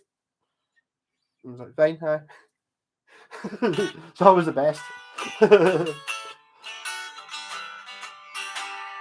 Really, really well put together. If it said made in Japan, honestly, I wouldn't have questioned it. Yeah, but I mean, it's back to what you're talking there, but it's like, okay, that doesn't have the thing on, but see those Fuji Gen things? Try one of them, man. It's a £500 brand new guitar, and it's like, it's literally ridiculous. I mean, Scott, Scott, he's done, he's got a lot. He's got like Ibanez Prestige, custom J-Craft, and he's got like a 69. He's got fucking the most expensive Telecaster, the most custom shop shit. And when I went to the shop to try it in Merchant City, I was like, it was because of the COVID, he never played it, but I was just up here, had it out, and he was standing talking to me, and you could see him just going, you could tell just by looking at it and by me playing a couple of chords. And then he's like, up here, basically, if you buy that telly, I'm going to buy one as well. I'll buy the Stratocaster one. And it was like, because it's that good if you're amazingly interested. Tell us about going to China. How did you go about shopping guitars? I went on to I thought, wow, I'm in China, I'm in Shenzhen. There's going to be hundreds of guitar factories. Let's go to a guitar factory. Woo-hoo-hoo-hoo. There's none in Shenzhen. I'm like, all right. And then I was like, right, let's find. And there was one city that had one guitar factory in it, and the other one was fucking on the other side of China. The one that had all the factories in it was on the other side of China. I just thought, see, when you buy guitar parts, they come from Shenzhen, but that's because that's where the port is. So they'll come down to Shenzhen and then get ported out. They don't get made there. And the other, but if you imagine, this is China, right? Shenzhen is here, bottom next to Hong Kong, here, right? And the nearest up here was where the other factories were. There was one city, it was kind of here, like about a quarter of the way across Shenzhen, across China. I was like, up here, right? Can we go there? She's like, up here, yeah, I was up here. I'll see about organising a flight. And I was like, oh, that'd be expensive. Can you not just get the train or something? And it was 38 hours on a train to get there. You're like, what? But it's only that. It's when you look at it, here's China, here's Europe. It's like from, you don't really think of it. The size of China is just insane. When I was going from like Shenzhen to Chengdu as my connecting flight to get the one to Amsterdam, and it's a 5-hour flight, and you're not going from the top of China to the bottom. You're going from the bottom to sort of about halfway up or a third of the way up, and it's 5 hours. And you think, see if you got a plane from here for 5 hours and you'd be over Moscow in Africa, nearly at New York. I mean, it's like the size of China is just insane. So I was just buying them on a basically they've got an equivalent of Amazon the marketplace called Taobao, Taobao, and looking at there, and it was when I found it's really badly worded. It's dead hard to find things. Once you find a guitar factory, the factory I found was Fire Eagle, and they were shit hot. Every guitar I got off of them was a belter. And so cheap, it makes you sick. So cheap that I was like buying 4. The last time I tried to bring back 5 guitars and had to leave, I could only fit 2 in my case and had to leave them. They're still sitting there, and it was just worth it. They're just the price of a set of bass strings for a Telecaster. That's as good as that. Basically, it's the same as that, apart from it's a Telecaster. Really insane when you look at these, and it's like these guitars I was buying. I have definitely played and seen in the shops guitars at 150, 200, 250 pounds that are significantly not as good as the ones I was picking up for sod it all. Really difficult. And the Aria Roadster 2 Deluxe Series Sunburst RB840. All at the bass, amazing bass. Tone Tuesday. You don't have to wait till Tuesday for Blacktooth doesn't have a calendar. Tone Tuesday can be whatever day fancies. Titan Artist Series. Don't know them. Weller played one in the Style Council. That's, to be honest, that just puts me off. I'm not a.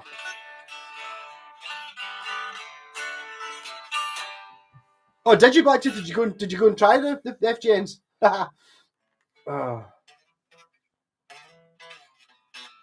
Is America the same size as China? I don't know. Maybe it is. But I mean, you got to remember, I'm in Scotland. So when you're talking, it takes within an hour, I'm in England. And if I go north for an hour, for 2 hours, I'm in the North Sea. It's like, and if I go, what's that? That's north. If I go that way in a plane for an hour, I'm fucking Denmark and Sweden and all that. If I go that way in a plane for an hour, I'm in Germany. If I go that way in a plane for an hour, I'm past London. It's like not a big place. So these things are kind of crazy. The most depressing thing was it Ringwood was a Dwight. Never heard of them. Cheap at $5,000, man. I'm not talking here. We're talking about these. The Fuji Gens are $500. And it's like what? And they're as good as the Japanese. They're as good as the Japanese guitars I like that I'm buying from the 80s. That are okay. I'm not paying £500 for them, but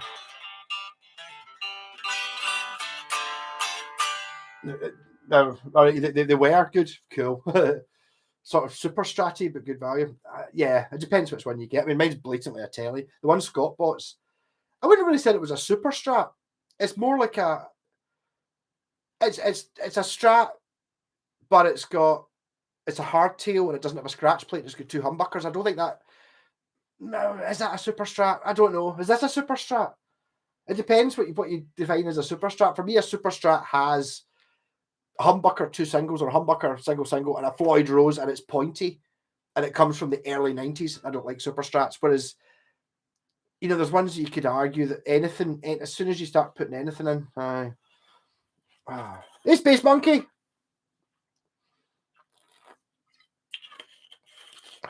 An Aria Max series. Someone was asking me about an Aria Max series the other day. I don't know much about the Aria Max series. That's like kind of, I'm more the early ones. The Aria Max series is very much in what I was just saying there with the Super Strat, which I don't like. But that's probably just a generation thing, because when I started playing the guitar or started getting into music, it would be mid-90s. I didn't start playing the guitar till the end of the 90s, and by that point, everyone was mad into Britpop, so, you know, super strats weren't fashionable. Hair metal, I don't know anything about that. I suppose I sort of like Nirvana when they came out, but after about 6 months after I heard Nirvana, suddenly I heard the Stones, the Beatles, Deep Purple, Black Sabbath. And it was like, when I heard Black Sabbath and Led Zeppelin for the first time, it was like, what? Stop! What's that? What's that? I was liking the Nirvana because it's quite heavy, and suddenly you get Black Sabbath, Sympathy Universe, Nirvana, fuck off, right? What's this? And I was straight in there. But that was, so the super stratty thing never really hit me. I was SGs all the way. Useless information about Britain. You're never more than 75 miles from the sea. There you go. Yeah. I actually bought a boat that was 1 mile away from, right? It's in Oxfordshire. It's 1 mile away from the furthest part of Britain from the sea. I bought a boat there. Me and my dad drove down 10 years ago. It was a Flatcraft Force 3. And the guys at Appier, do you know that we take it out on a lake just along there, and it's right at the centre. It's only a couple of miles away, and it's right at the centre of the furthest we can possibly be from the sea in England. So it's at like the widest bit. It's Oxfordshire somewhere. Yeah. Yeah, it's a 1962 Epiphone built X12 Festus car. So yeah, okay, yeah. I know the one you mean. So this was back to this actually Steve Marriott's one, or one the same as the one that Steve Marriott played. Either you've mentioned it, you might have mentioned it on one of your videos, because I've totally been thinking about it, or that's in one of the magazines that Buster gave me. Steve Marriott. I mean, Small Faces just had a terrible record management shitty thing. I mean, that Organ's Not Got Flake is just, it's fucking right up there. It's been one of the best albums ever made, and it's like, I have bought the album before it, the albums after it, and they're all kind of bitty affairs. It's just that Organ's Not Gone Flake is just bang, amazing. I do like Steve Marriott, but we didn't get see Humble Pie. I never really saw it. I bought a couple of them. I've got an amazing record, like an amazing cover. It's got like a motorcycle display team on the front cover, but it's kind of bluesy. I think they were massive in America, but not really over here. But they were all screwed because at the end of the Small Faces, they all owed so much money because the management, just whoever it was that did it, just took all the money and went up here. Okay, you've earned £5 million. We'll take £5 million. Right, there you go. Now what you can do about your tax bill? Your tax bill's £2 million, by the way. And they're like, well, where's the money to pay it? There's none. There's no money whatsoever. So it's just basically you're a negative millionaire. And that was kind of what messed up Humble Pie and anything he did after that, because he just had so much debt because of a pure atrocious management, pure killing it.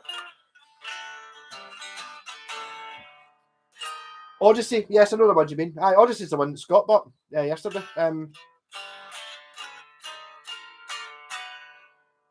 Yeah, I had an Arias that was I had one that had a Solitaire on it. It was a 335 and a Solitaire on it, and it was all right. It was pretty good.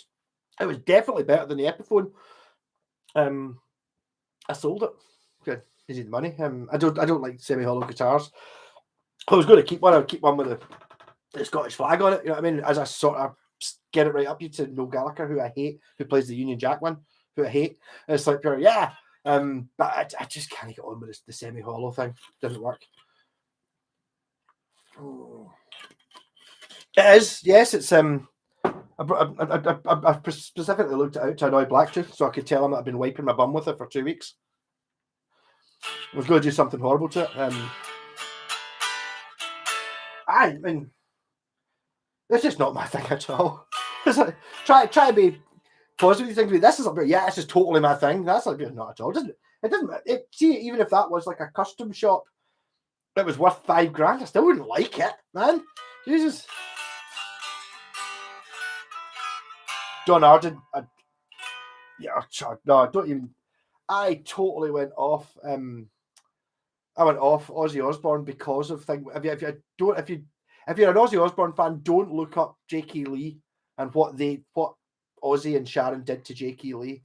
it just makes. I mean, I was a huge Ozzy Osbourne fan. I got less of an Ozzy Osbourne fan when he did that the Osbournes TV show. Suddenly, I went, "What? My mum and my dad know who Ozzy Osbourne is? This isn't on." From then on, I was Tony, Iommi, and Geezer Butler, and Bill Wattier, and Ozzy. But what they did to Jakey Lee is absolutely sickening. It really is. I was watching it and I physically felt sick after it because it was just like, I can't. I mean, okay, it was Sharon that did it, but surely Ozzy had some say to say, look, I mean, we're not even talking about in the grand scheme of things that much money. Do you know what I mean? But to just take it from, and the way they did it as well, oh God, really, I'm fucking getting riled up right now. I think that's probably maybe the first time I've swore tonight as well. But oh my God, what they did to Jakey Lee is totally unacceptable, and they are going to hell. I don't believe the hell, but it's pure. It's totally unacceptable.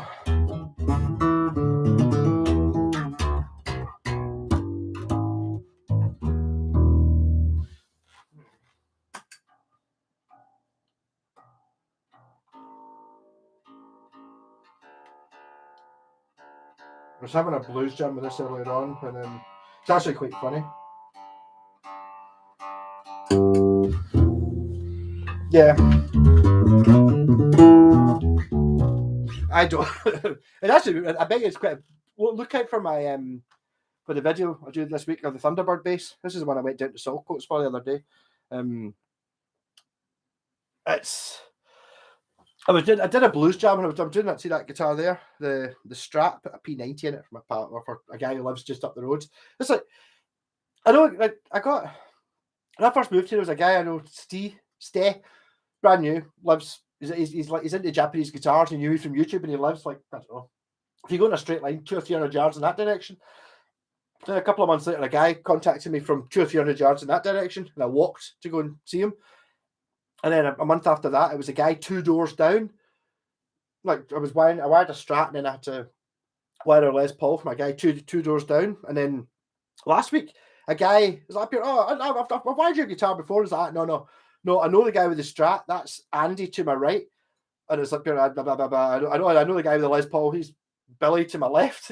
So there's 3 houses in a row, like on a street that's 200 yards away. And I've changed pickups and fixed guitars in 3 of them, like 3 houses in a row in the same street. Bizarre, isn't it? Yeah, I'm not, but I did that because it's kind of Stevie Ray Vaughan-y, and one of the comments that I keep getting on YouTube is about the Steve. I did a guitar. I think it had 2 P90s in it. As I called it a sort of Stevie Ray Vaughan thing because it was kind of beat up tobacco sunburst. And at the start, I said, kind of looks like a Stevie Ray Vaughan thing. I don't really like. Hey Rob, how's it going? I was like, Bob Gardner. I recognise that name. How's it going? I'm kind of. See, did you get your actually? You said about your you get bottles of Bucky for your birthday last week. It's like that was the same day that I got that, so I didn't bother telling you. So there's obviously some sort of app that prints out Bucky levels. Yeah. What was I talking about? I got sidelined. Oh man, I've lost it. Oh.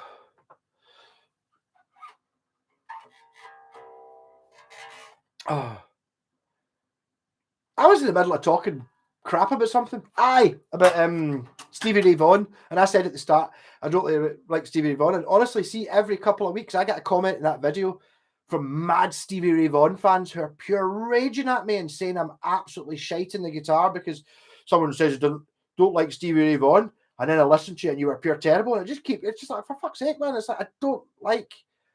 If you say I don't like Black Sabbath, it's like, well, all right, it's a bit of a, fair enough. You don't like Black Sabbath. I'm not going to say, oh, but I heard you play the guitar. You're not as good as Tony Abbott. I don't do that. You know what I mean? It's pure ridiculous. The NAVs are not bad. 25 quid. I thought they were worth an awful lot more than that. To be honest, I thought that's kind of what I paid for mine. I saw them when I bought mine, and I wish I'd sold it when I saw it. But I had one on Reverb for $250 because they're quite rare. If you put 12s on it, yes. It's either you put 12s on it or you tune it up to A. Basically. don't get Relive guitars. It's not Revell. You're talking about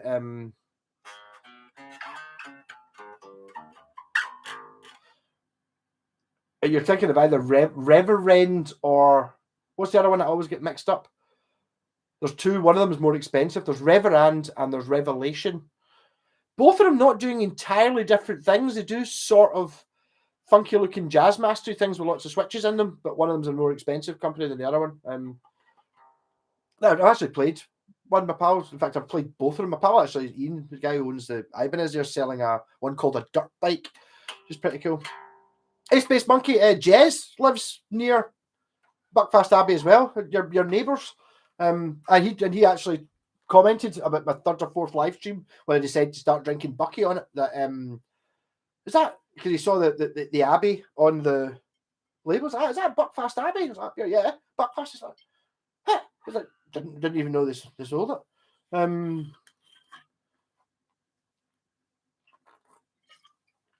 It's not a neck through one. No, it's just a cheapy one.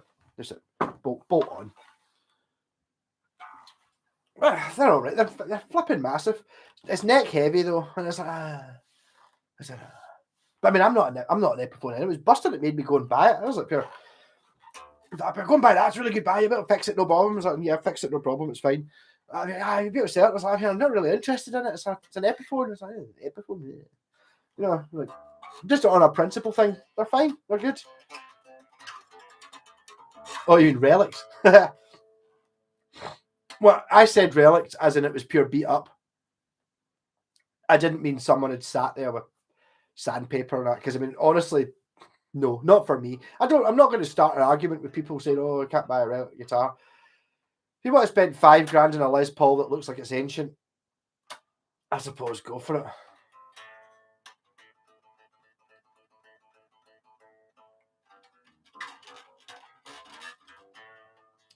Something with the Nolan sisters. I wish I knew. I don't even know who the Nolan sisters are. I was watching a thing called Filthy Rich and Cat Flap, which is sort of somewhere between the young ones and Bottom. I'm sure the Nolan sisters. I'm in the mood for dancing. Is that the Nolan sisters? No man, sin. But I don't know the songs well enough. I love Stevie Ray Vaughan. No, but I don't. If you don't like it, you don't like it. I don't like blues. Slow blues, it annoys me.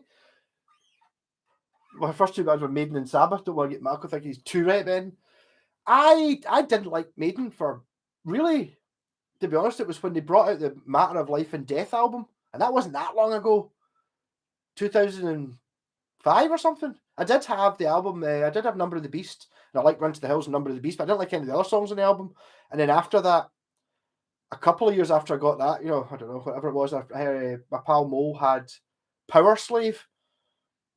And I was like, I'll stick on that one time we were drunk. And I was like, pure. Every song on Power Slave was amazing. It was like right Iron Maiden. And then a year after that, that Matter of Life and Death came out, and I went and saw them. And then I've now got all the albums. Amazing. I don't know enough for. I mean, I know last week I was playing ABBA. I don't. All I know is it goes, "I'm in the mood." Basically, all I can remember is they were wearing like really tight purple jodhpurs, whatever it is. That's all I remember about them. And they were in Filthy Rich and Cat Flap the other night. Yeah, he sits in there with a dressing room. Yes, I kind of fell asleep while watching it, but it was bizarre.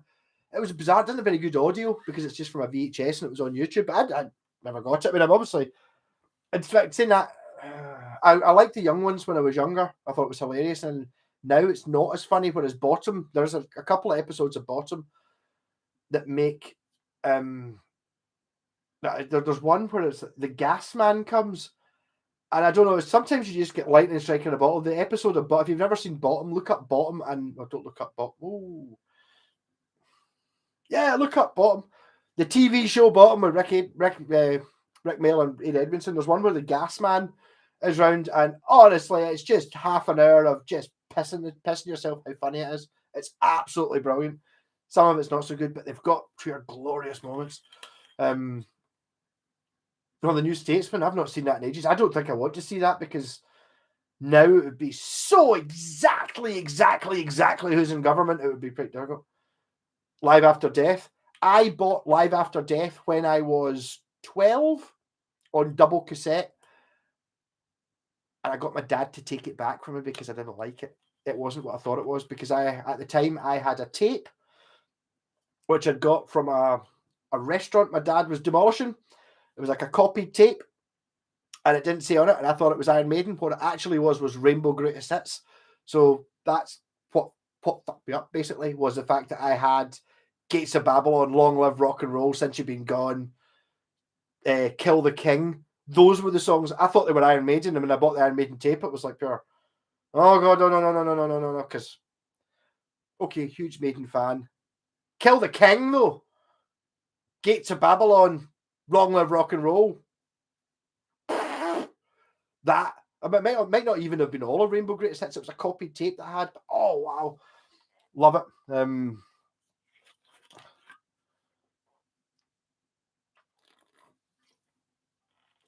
Mr. Jolly Lives. I do remember some of the comic strip. I don't think I was old. I wasn't really old enough to understand it when I saw it. I remember there's one where they're doing the Famous Five. And I remember that, is it the Bullshitters, where it's they're basically taking the piss out of the professionals, and they've got like the two guys have got like a leather jacket, no top on, and swimming trunks, and they've got like a Ford Capri, and they're just doing donuts, and then they just get out the donuts and roll it, do forward rolls. I don't really remember it that much. Oh, Not the 9 o'clock news. I remember that as well. Yeah. Again, I saw Not the 9 o'clock news before I understood what it was. There was funny bits, like the bit where you see Ron Atkinson, he's kind of walking along the street, kind of waving at the camera, and then he falls down a hole. That sort of stuff's funny anyway, but I never understood any of the political stuff or what it actually meant. Or the punk who goes to the toilet and he's got like hundreds of zips all over him, and he's like going for a pee, and he's like, oh no, trying to find his fly, and he's like trying. Brilliant. Hold on internet for 9 years. Watched a lot of Brit TV one because even before. Hey David, you're well late. I'm almost steaming. 5 Go Mad. I like trucking. Yeah, there's a song. He's a second.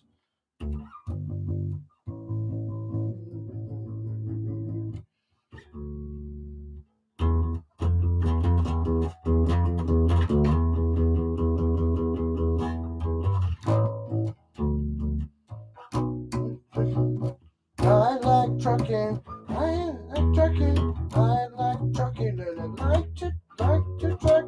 I can sing it. On the road, we be brave and tireless. On the road, you can listen to the wireless. On the road, we eat cafe food with pride. Then we throw it up outside. The greatest thing in trucking, apart from knocking down a biker, is stopping along a piece of skirt and picking up a hiker. Then you pop the question. They pop the question. A ride for a ride. I like trucking. I like trucking. I like trucking, and I like to truck. See, I know it. I like trucking. I like trucking. If you don't like trucking, tough luck.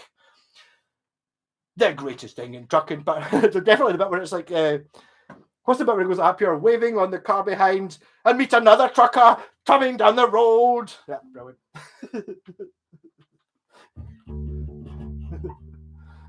Bad News and More Bad News. Yes, I've seen both of them. I didn't see them at the time, but I saw them after Spinal Tap. And Spinal Tap, brilliant.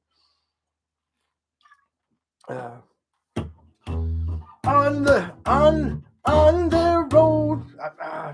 See if I just hit the right note first.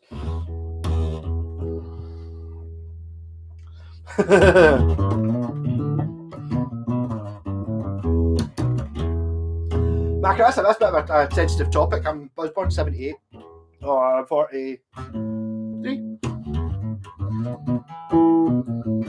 So when you look at it, see when I was watching Not the 9 o'clock news, I was like 6 or something. So I liked it.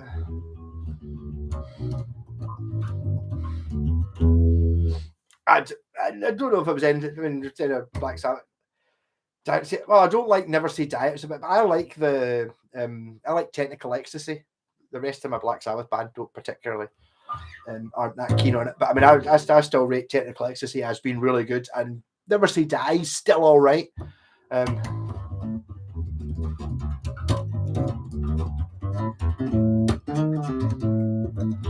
Hey Scott, we've been slagging you off. You feeling better? Less space? See, I put that video out anyway. I wasn't sure whether to or not earlier on today. I just put it out for this morning, and it was like pretty. See, even when you look at the the first shot, and when you're kind of looking at the camera up here, I was like, oh man, maybe I shouldn't put this out. I'll put it out as not a proper video. It was quite funny.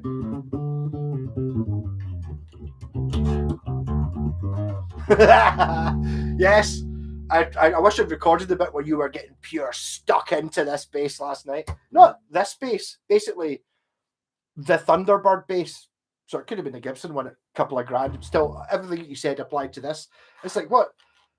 It's not neck heavy. No, it's not neck heavy at all. But that's what it is. You just got to accept some of these things. You don't seem old enough to have watched these. But I mean, I watched them because I don't know, man. Oh, you're amongst friends here, Scott. Anyway, everyone knows you. It's like that because we watched you earlier on when you were pure spaced out. It was hilarious. Yeah, as a well. To be fair, Scott, I don't think the Thunderbird is this one is any worse than any other one. It's the whole concept of it, which I can see being or Jeff a strap with thing about, as I was saying in the video, which I did earlier on, which I think will be funny. I did a blues jam on that guitar, and then immediately after I did a demo of this, and because I still had the blues jam in the backing track, I was playing the bass. And oh my god, I managed to make it last 10 minutes. I got so fucking bored. It was ridiculous. I started just being silly. It's like, it's just not my thing. I was dying inside during watching the box. You totally were. It's like, see the moment I really noticed how bad it was. See if you watched the video I did earlier on, when you get that your knife and you're kind of trying to cut it off and you're pure missing it by about 3 inches. You know that pure. You see me pure go, what the fuck is that pure? Just give me the knife. I'll open it. You just sit back like that, right? Fine, pure shivering. And I was like, here's your new guitar. And it was pure icy cold. And obviously, if you've got the flu, or not the flu, but you're reacting to the flu jab. So it's like anything really cold. So obviously, as soon as you touched it, I just went froze you instantly. I can't play it. Pure ice cold. Could have been in a van for days. It was fucking hilarious. I'm sorry for laughing at you, but you did when I had COVID, like proper COVID. I did sit there and you stood out in the street and helping me. You got me stuff, and thank you for that forever. Brought me painkillers and a kebab and all that, but you were kind of that sort of pure. I'm up here. What? You're rolling about, kind of the similar sort of thing. Brilliant. Have you actually got to play your Fuji Gen yet?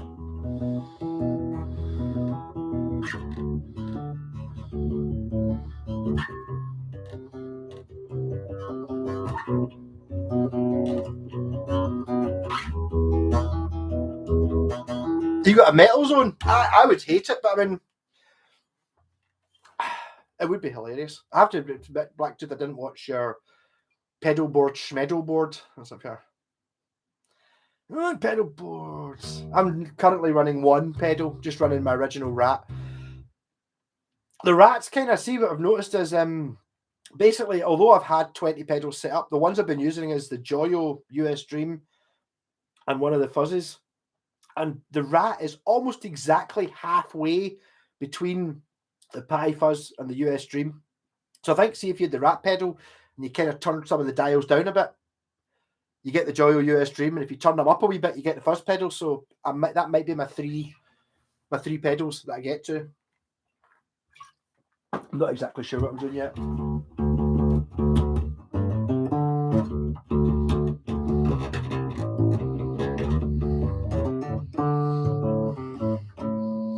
You despise pedal boards? Well, I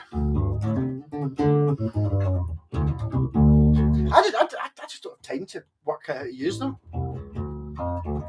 But I totally understand how you can get pure caught into buying hundreds of pedals. I mean, that's there. Let's see that. that basically just looks like a scrapyard of pedals, and all those ones on the floor. And there's so many of them, and it gets to the point where you like them because, look at the color of it. It's got a pure cool name, and I'm not denying that I bought the micro metal muff. It's a pure micro metal muff, a tenner. Hold that. That's funny. I didn't need it or use it. It's not good, but it's just.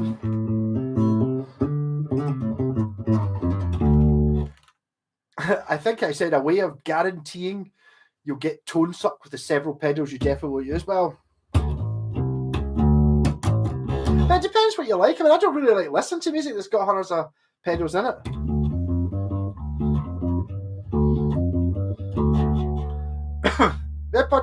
That's pure rock and roll.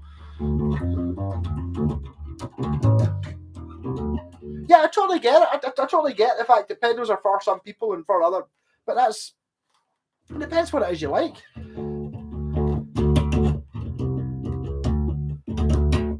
Well, I totally get that. It's just I don't feel I feel a wee bit the same with the alternate tuning thing. I can't play everything I want to be able to play in normal tuning with no pedals.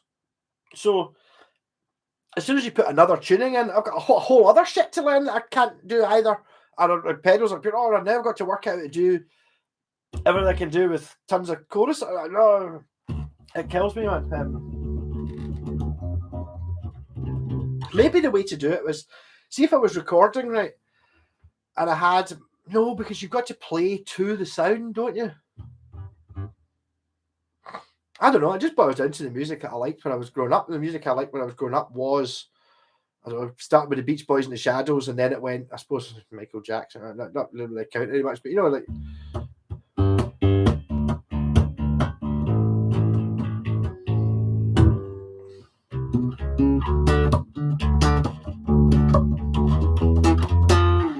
No, I mean, basically the only pedal I used for many years is the one I'm using just now. It's not on right now because I'm playing the bass, but the Rat pedal, and the only reason for that was it made my Sovtech sound like it did when it was at full volume, but you could use the low input and have it at house volume.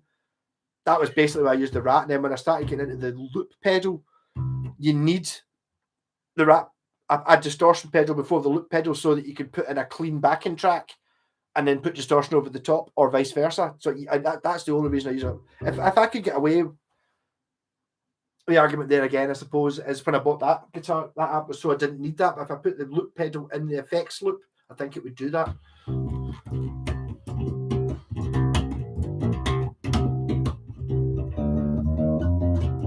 Oh, Frank, don't retract that.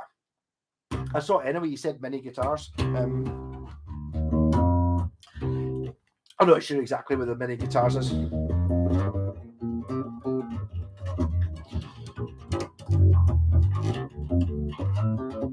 Is your footage amazing? I hoped it was. I'm good. I'm not in a bass playing mood. I played it. It's just it doesn't inspire me. See, because other people have it. It's quite a common thing. So it's like, because it's a common thing, it's like I'm immediately pure.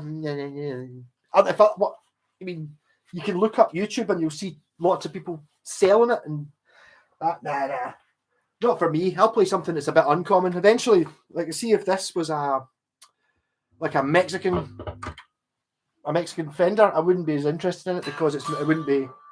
Other people don't have it. What's the chance of it just still being in tune? Enough.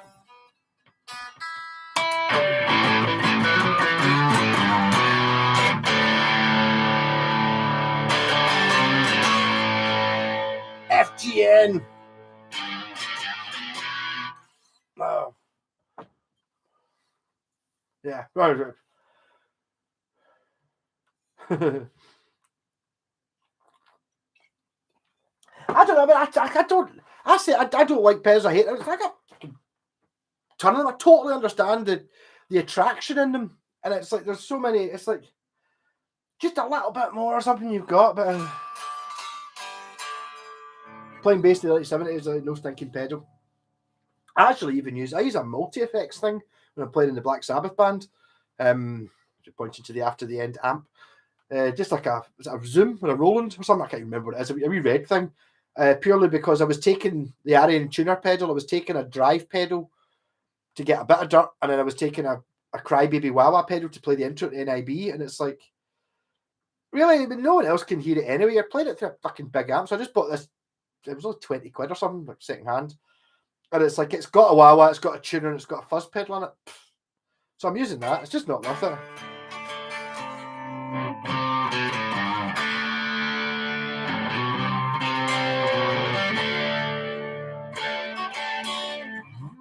Junior, how would you feel wiring a 4x12 cabinet? It's not that difficult. You do have choices of what it is you want to wire it to. Like whether you put shit in parallel or series. It depends what ohmage you want, because it is important you get the ohmage right.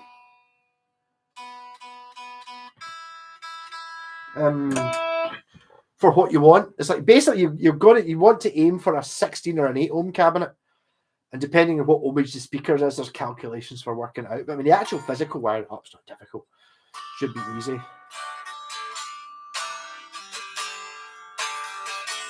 Vintage V62 telly. Yes, tellies are amazing. See when you get a good telly, they're amazing. I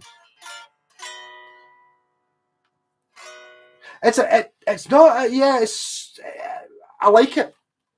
It's like you can take a Telecaster shape and get it wrong, or you can take a Telecaster shape and just make it a little bit spikier and still a telly. It is a wee bit. See if you look at it, it's a wee bit offset. See here, it's a wee bit further this way than here, so it's not a full-blown telly. If you kind of see it at an angle, like from there, it's a telly. Well, even the headstock looks right, but then you look at that, oh no, it's a bit more spiky and stuff.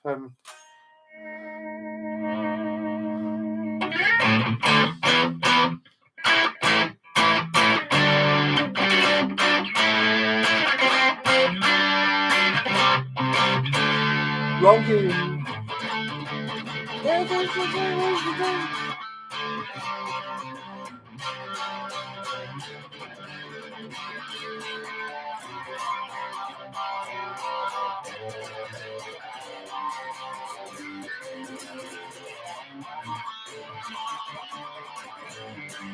Round to the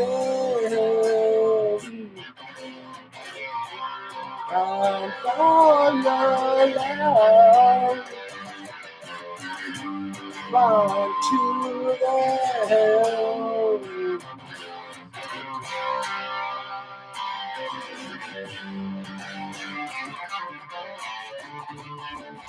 Yeah, I don't know how to play that, but I mean, I got quite far through it, considering I don't know how to play it. Blacktooth, if you've not seen Scott with his he's pure mad spaced out on vaccines. Pure, not only vaccine and flu jab at the same time. It is pure. Fucking, that was hilarious. Hey Ruben, I bet you it's freezing. It's fucking. It was. I couldn't believe it when I woke up this morning. I was like, oh, pretty cold. Up here, went through for piss and stuff. Up here, it's quite bright outside. Kind of bit of a frost there. It was like pure. I saw on my local Milton O'Campsie village Facebook page, which it's amazing, by the way. I pure love it. Just common village problems. It's a pure brilliant.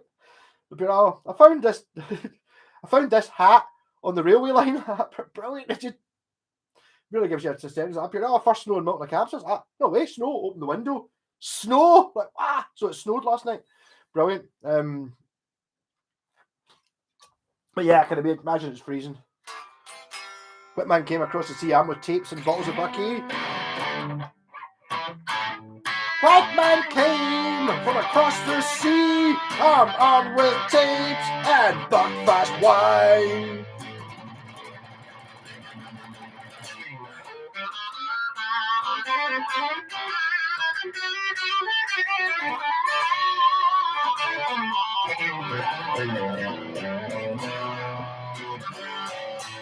No, but honestly, Scott, I really loved this when I got it, but see, I just can't help. It's awesome. Absolutely love it. I hope your one's the same. But yours one, when I say it was the same, yours is a Strat. This is a telly. It's basically exactly the same, apart from it's a Strat, not a telly. The same way you go.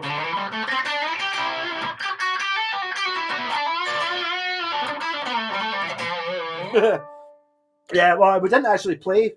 Honestly, I wasn't even going to try and get Scott to play. It was that much of a pure bad nick. So I stuck in a wee 30-second snippet of when we were playing it up here with Scott on bass. Even though I never told him we'd started them, or I just went up here. It's just A and G. Hit record. Go. What's in the box? What's in the box? It's a good tune. I'm sure it must be pure stolen from. It must be exactly. It's an Iron Maiden song or a Deep Purple song or something. I don't know what it is. Hope it isn't socks. What's in the box? Strength of the ox. Sign of the fox. Yeah, I hope it isn't socks was my favourite one. I did so badly at that video. It's like, see, lying. I'm so shit at lying. It's pure ridiculous. Even though, obviously, what I did was basically I'd left it too late to do a proper video, whatever it was, where I was hungover, whatever the reason was. And it was like, I'm going to do what's in the box. So I went through next door, got an empty guitar box, and just put all my socks in it. And I was like, I put a couple of bits of tape on. I was like, here we go. And it's like, see when I was talking, I was so aware that I was lying, even though it's not a nasty lie. I'm not trying to. Well, I'm trying to fool everybody, sort of. But I was playing. I was like, I hope it's not socks. And so, oh no, that's pure obvious. It was just pure sweat, pure going red. Pure, and it was like, open the box. It took me about 10 seconds. It was like, oh, it's socks. Pure. Thank God, that's a relief. I don't have to lie anymore. You know, oh, it was awful. Yeah, it's my. It's a Falcon. Washburn 1980, that one. Through neck, solid rosewood top. The most sustaining guitar ever. It's amazing. To be honest, there was underwear in there with brown racing stripes. Skid marks, I believe, is the correct term. Did I? So good. I mean, if you watch it again, you will see that I am pure dodgy. That's why I'm just no good at lying. I hate it. I decided this is 20 years ago. I decided, fuck it. If it's at all possible, I will not lie because I'm aware of it, and it's just pure. I can see myself going, oh.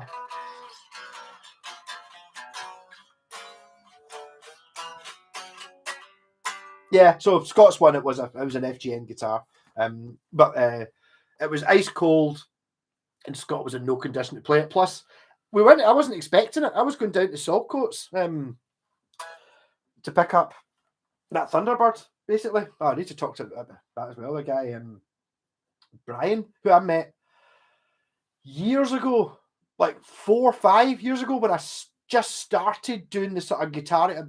Was it even on YouTube? I sort of started doing maybe a YouTube video once a week when I had something new, and I went and I bought 3 or 4 guitars off him. They were only 25, 30 quid or something.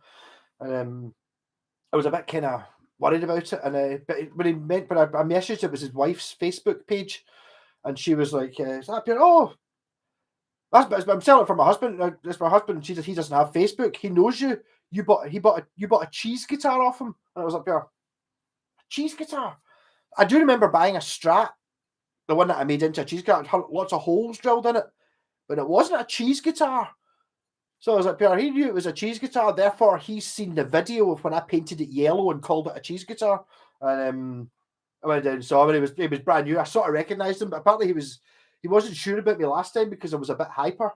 So I thought it was a bit of a weirdo. And it's like, Pierre, now obviously he's been watching my videos, so he knows I'm a weirdo, but he knows I'm a harmless weirdo. So that's fine.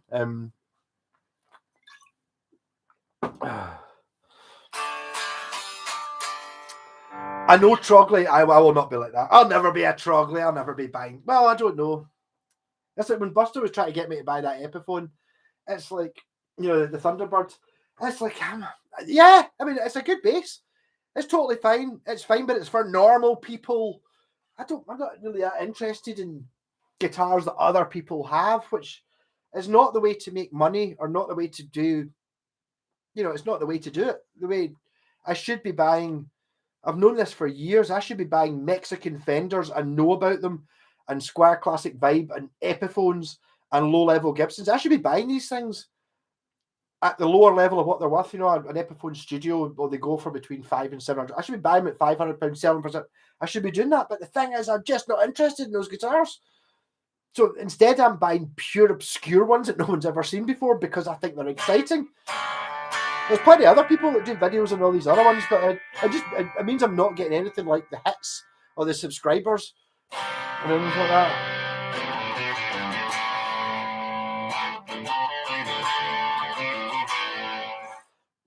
We're having a live stream to Scott's for dinner. Well, it could be done. I almost got your. I forgot to take my I forgot to take my laptop with me. But the plan was, when I said I was going down to Saltcoats, so Scott was interested in an Ibanez Roadster, which the guy is selling. Which I'm still not 100% sure you're not going to end up with that, or I'm not going to end up with that, to be honest. Yeah, but anyway, I was like, Scott, do you want to come down? And he was like, obviously had his jabs the day before. I was like, I feel a bit weird. I was up here, but I'm kind of expecting this footage end to come in the post. I was like, up here, right? Okay, that's fine. I won't drive past and pick you up. And on the way back up, I was like, yep, for a visitor. And then immediately I put on the had the video thing on. It was like, up here, yeah. So I'm going round to Scott's for dinner. I've not told them yet. So it's like we just went round to the stage, and it was like after I'd been there for a couple of hours. So up here, sorry, have you not got a better? It's like looking at the tracker thing. I was looking at my tracker thing, and it was like in the depot, and I was like, have you not got a more accurate one that gives you more things? And he was like looking up, no. And then half an hour or an hour later, it was like, look, and it was delivered between 7 and 9. So this is like, 4:30. Like, right, well, I'm staying now. I've got to see the guitar. What's in the box? You know what I mean? I've got to stay. And 5 to 9, the door went. Pure, but Scott would. What? Who's that? What is that? I'm going to get it. It was hilarious. But he did get it. I can't imagine Trogley getting loaded in Bucky.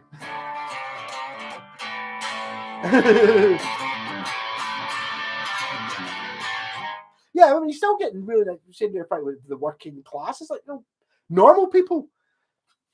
I'm even getting a wee bit of that. There's I got a pile of guitar magazines off Buster, reading them, and it's like there's one that's like bargain guitars that won't break the bank. We've got 30 guitars that are pure amazing and don't even cost £1,000. Pure cheap, fucking £1,000. £1,000 you should be able to get like a pure beyond what you need. Don't need to spend that.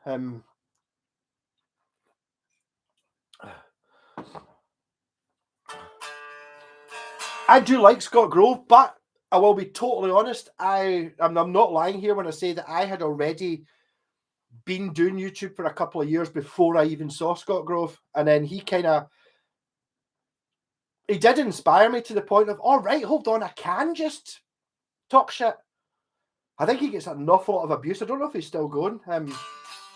He's wrong about quite a lot of things. I'm not going to comment on it, but he is quite. Sometimes he's talking about the Washburn because he likes him. He's like, oh, amazing, but it's kind of out of date.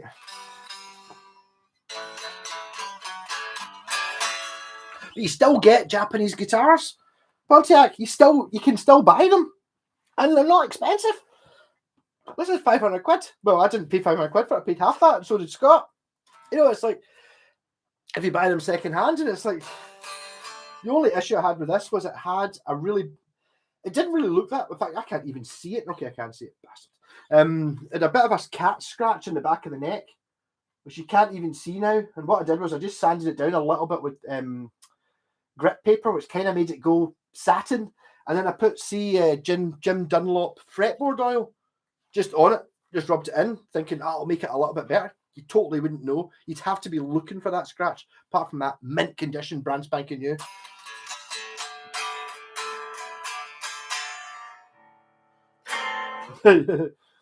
New Gordon Empire by Richmond P90 is a thing of beauty. Oh, that P90, I could tell by looking at it.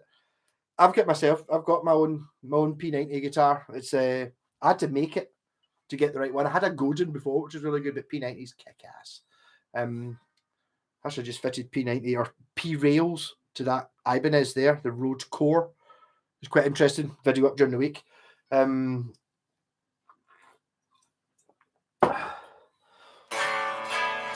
Yeah, Scott. I mean, I'm sorry I put that video. I didn't want to put it up later on as a proper video, so I kind of snuck it out as the lunchtime, the Sunday dump sort of thing.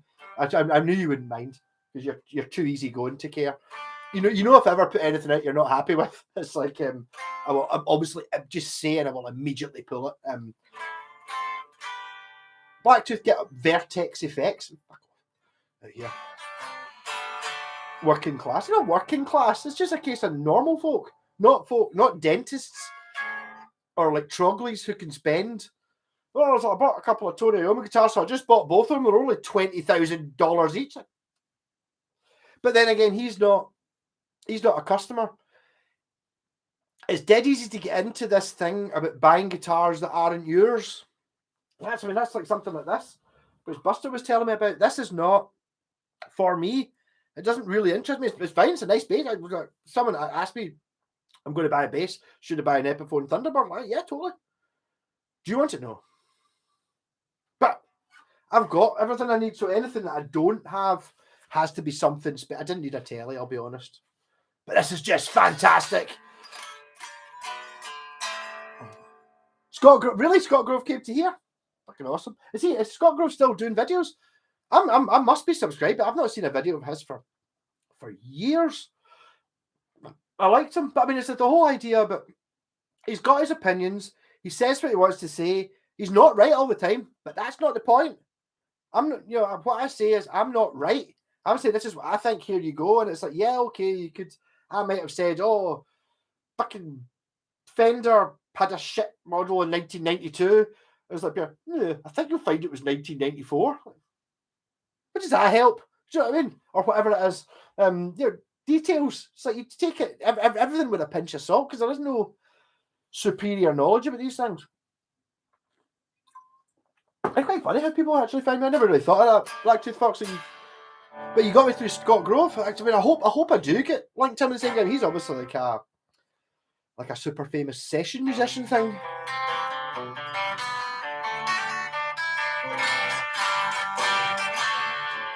I got my Vantage bass in 1981. I knew it was Japanese, but that was it. I bought 82 Vantage last year. I started to investigate and discovered Matt's and others. So there you go. I mean, I think I was a lot of the thing is really annoying. See, when if you look up quite a lot of the guitars I've got, if you type in a Vantage Avenger, and look at photos in the first page, one of mine. If you look up videos, I'm on the first 3 videos, and that happens with kind of everything, which is really annoying when you come to like pure. Oh, that Aria Pro, that's interesting. I'll type that up. So I look it up and it's fucking me. It's like, all right, I knew I'd heard of it before. It's because I did a video because I fixed one and sold it. It's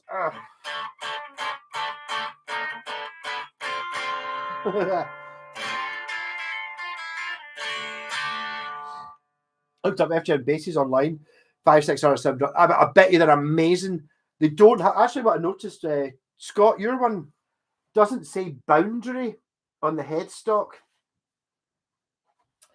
Boundary is it's not the Epiphone, but it's kind of like that. So yours just says FGN. Because I remember seeing it going up here. I'm sure mine says boundary in the headstock. That's like pure FGN, cheaper range. FGN, cheaper range. Still made in Japan though. It's not like an Epiphone, but it is cheaper range. I don't think the new ones do, so they got rid of that.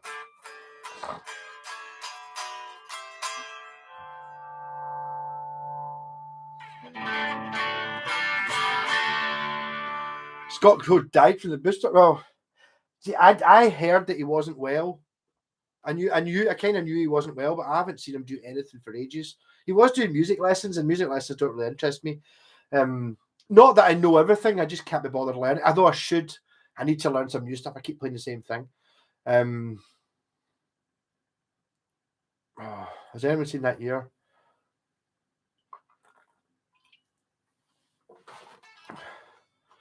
I have not, but I did. One of the magazines that Buster left me, I've been reading in the toilet, was it was just called The History of the Les Paul, and it's basically just like kind of like I've never really seen any porn mag. I've seen a couple of porn magazines 40 years ago, but 30 years ago, but it's kind of like pure guitar porn. It's talking about, oh, look at this Les Paul. This is a 1956, and it's pure. Oh, and it's like. I can sort of see the attraction, but I mean, you're talking about these things are worth £100,000, and fuck that. I'm more interested in something exciting. It's basically all the guitars in it were just Les Pauls.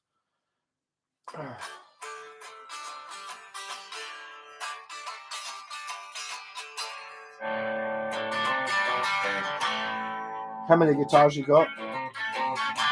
I can't tell you. It's vulgar, but I think the guy who I bought the Epiphone Thunderbird off, Brian, I'm sure his name was Brian. He's got more than me, I think. I felt quite better when I went into his house. There will be a video coming. It is a bit of a drive to Ardrossan. It's a nice place though, but I think I'm going to try and squeeze him into somehow. Go down. He had a 6-neck guitar, the Bill Bailey one. He didn't pay much money for it. He's a wheeler and dealer, buys them for much longer than I have. He was talking about it. He's like, oh, see if I could go back to the late 80s and buy what I knew what was coming up now. Well, the late 80s I didn't. I was 10, so I'm well beyond that. But done a lot of that sort of stuff. But he's got more guitars than me.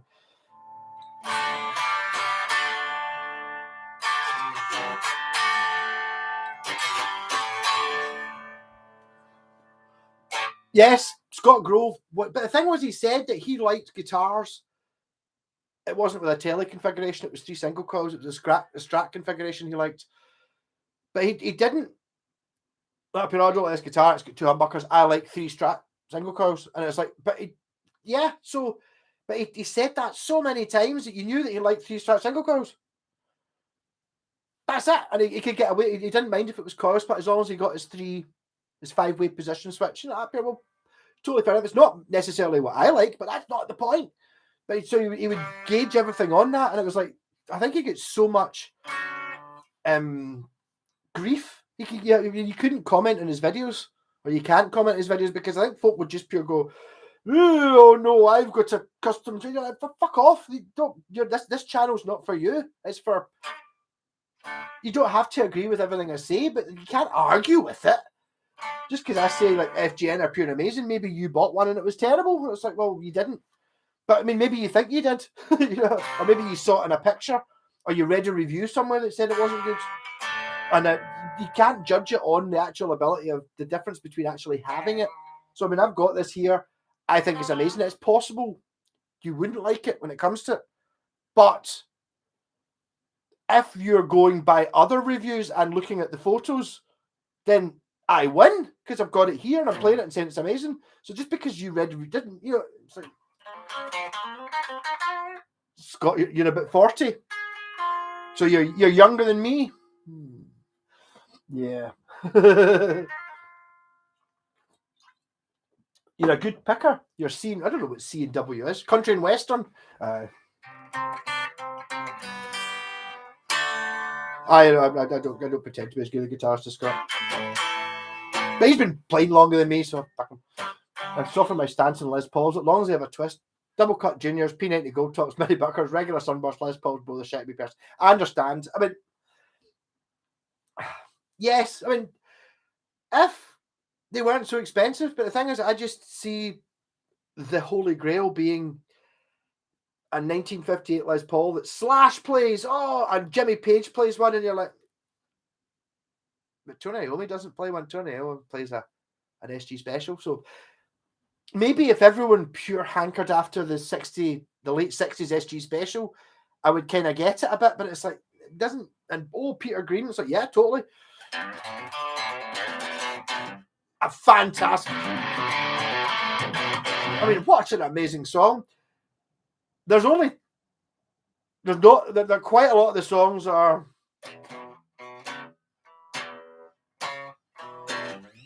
Ooh, I'm not massive into that.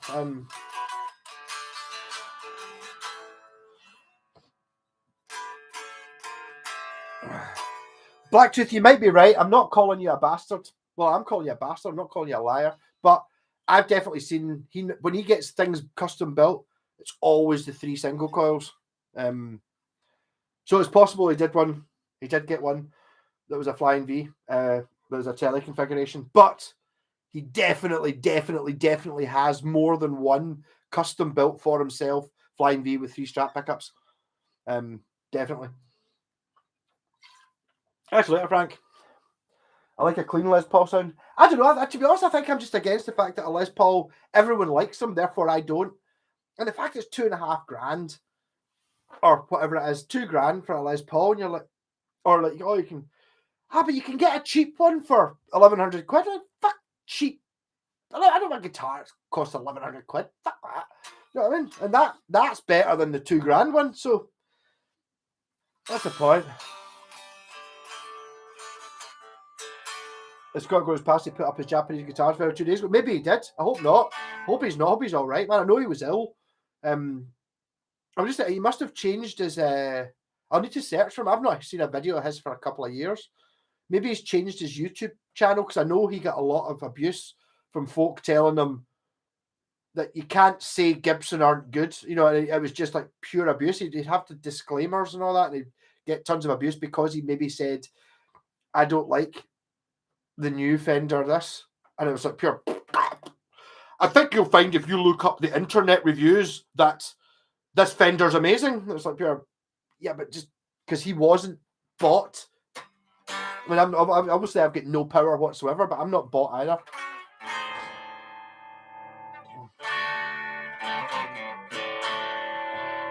My mate's Encore Strat didn't sound great. It played like it had no strings. See that guitar there? This is. I mean, I'm sure that the owner won't mind me saying this is a piece of shit, right? It does say made in Japan on the neck plate, and the frets have been stoned, so they're like bar magnets.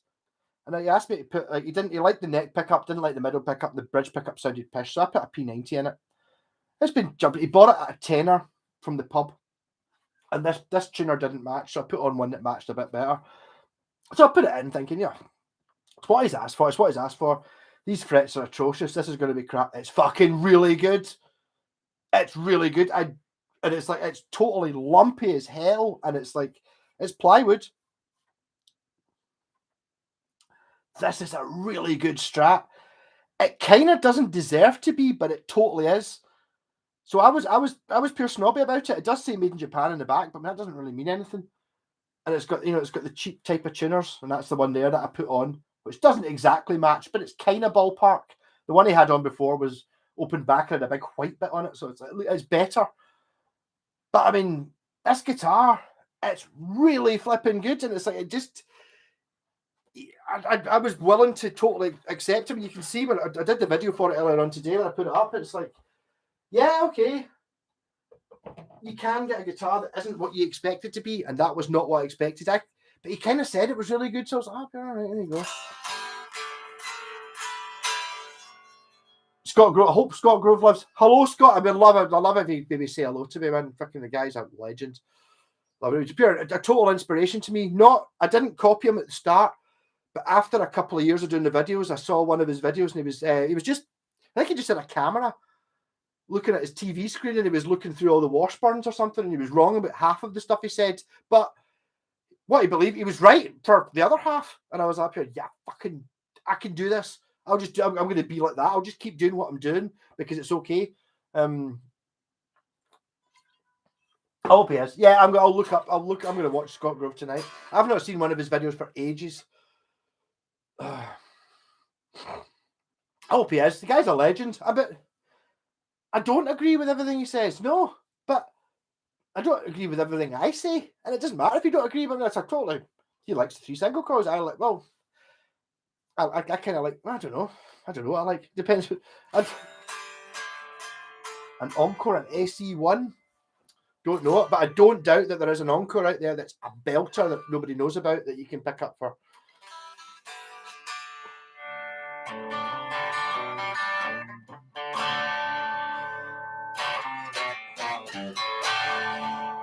It's the amp that gives the final sound. There is an element of that as well, but I mean, beyond a certain point, if you've got a guitar that just frets out and farts as soon as you go above the 5th fret, it doesn't matter how good an amp is, it's going to be shit. But yes, I know what you mean. As long as you get a relatively decent. But then I was actually in one of the guitar magazines I was reading.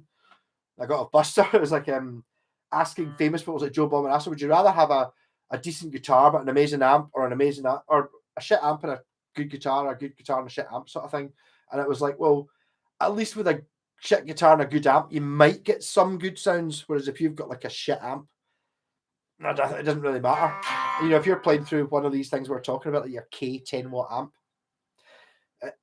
it's not going to care whether you're playing like a 1950 Telecaster. It's not going to sound any different at all in any way than this, and it's not going to sound any different from the Squire Bullet Telly for 100 quid. You know,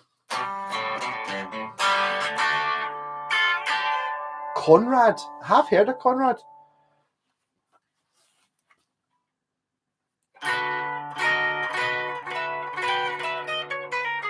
Well, you say made in Japan for the Australian department stores. What you mean is the Australian department stores ordered guitars from Japan, same as the Antorias, the CSLs, to a certain extent, Aria, to a certain extent, Aria as well. You know, but it's like they were just ordered them. So I mean, yes, they could be there,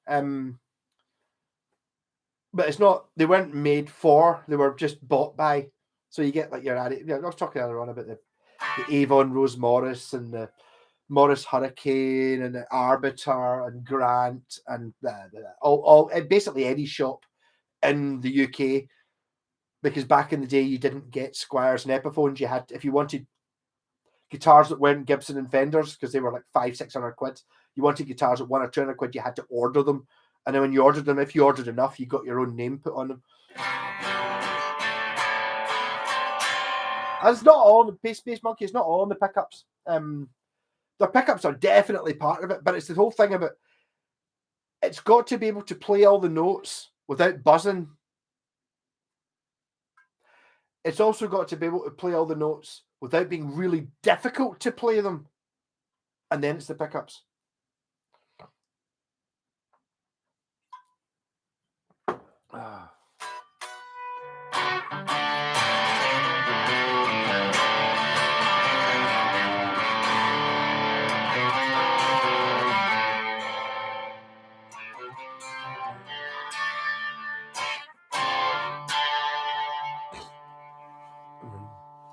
Squire Affinity Strat Pack. Well, I mean, if you're talking about if you've got the urge to love it, you're totally in there. I don't think Encore SE1. I don't know. Sort of classic PRS shape. Could be. Tall in the fingers. Well, once you get to beyond a certain point, yes, it totally is. And that certain point is not like once you get over £1,000. No, I'm saying like you could give Hendrix like one of those K guitars that just doesn't work. He's still going to be better than me, but it's not going to be good. But if you give him a guitar that's above the point where it actually works, yes, Blacktooth, I know what you mean, but no, a great guitarist could not make that one that I had to smash up sound good. It physically wasn't in the guitar, unless, well, I suppose if you're a great guitarist, you don't need the B and E strings because the pickups didn't pick up the B and E strings, and you've got an action like it just buzzes on every fret. So maybe, but not the difference between them playing that one that I had to smash up and like a Squire Bullet Mustang. On a Squire Bullet Mustang, I'm not even sure any of us could tell whether Hendrix was playing his Strat or playing the Squire Bullet Mustang.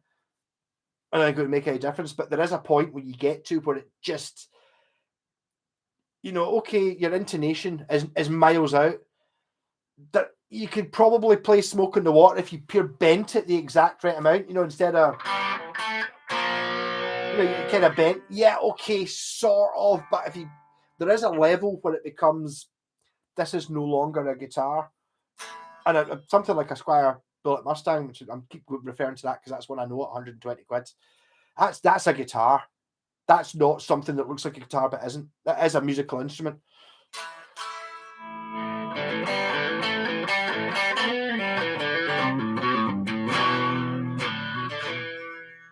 It is in the fingers, yeah, but get an extra push to the cheapo. But the cheapos can be fine if the cheapo works, but it's got to be. It can't just be something that looks like a guitar but doesn't work. There's a point where it, whatever that point is, where suddenly it's like if you hit a note, it will stay in tune long enough for you to hit a note, and it will when you hit the 12th fret, it will be the same tune. So it's got, the bridge has to be in the right place. The neck has to be relatively straight. You know, there's things that have to be the pickups. Unlike that one I had to smash up, the pickup, if they don't pick up the B and E strings at all, it's like, okay, you can maybe work around it, but it's not really a real guitar.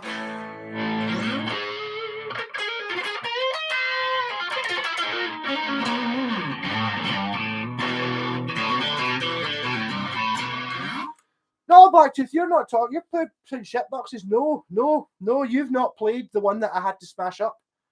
It was that bad I had to smash it up. Honestly, it's like you're playing guitars where all 6 strings come through the pickups. All 6 strings. You're fine then. You know what I mean?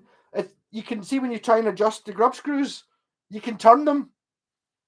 Rocking. You don't just mash up instantly. You know, really.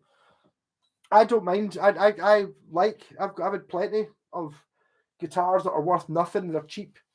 You're the £50 Encores. Not, yeah, you can make them play. I think the Glary guitars are guitars. They're not going to be fantastic, but they're going to be able to play. Blacktooth know that, people. I'm not judging Blacktooth and saying he's wrong. I'm saying he's wrong because he's never had one of these ones that I'm talking about, the one that I had to smash up. If I gave Blacktooth... No. What I'm saying is I just don't think you can appreciate how bad a guitar you can actually get.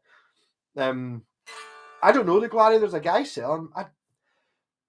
They're not as cheap over here as they are. I wish Glary would send me a guitar. Glary, send me a guitar. I'll do an honest review of it. They're only like $50 in America or something, and people go, "Oh, what can you expect for $50?" And it's like, well, that's where it comes in. It's like at $50, if you can get a guitar that you can actually play 3 chords on, well, okay, it's kind of all right.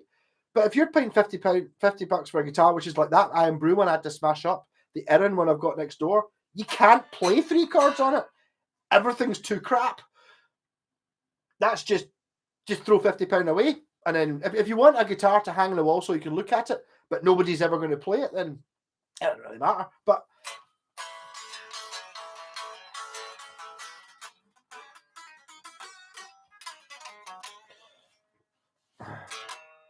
yeah, no, Blacktooth, you're talking about bad guitars. I'm talking about an ornament that looks like a guitar. It's not a guitar. It's not a guitar. No matter. I mean, I know how I can make like an encore of the cheapest Squire and like that play pretty damn good. Not play like a. No, I'm not saying I can make it play like a Fender, but I can make it so that when you play it, you can play it. Whereas these ones that you get in cash converters, there's a million brands of exactly the same guitar. There's nothing you can do.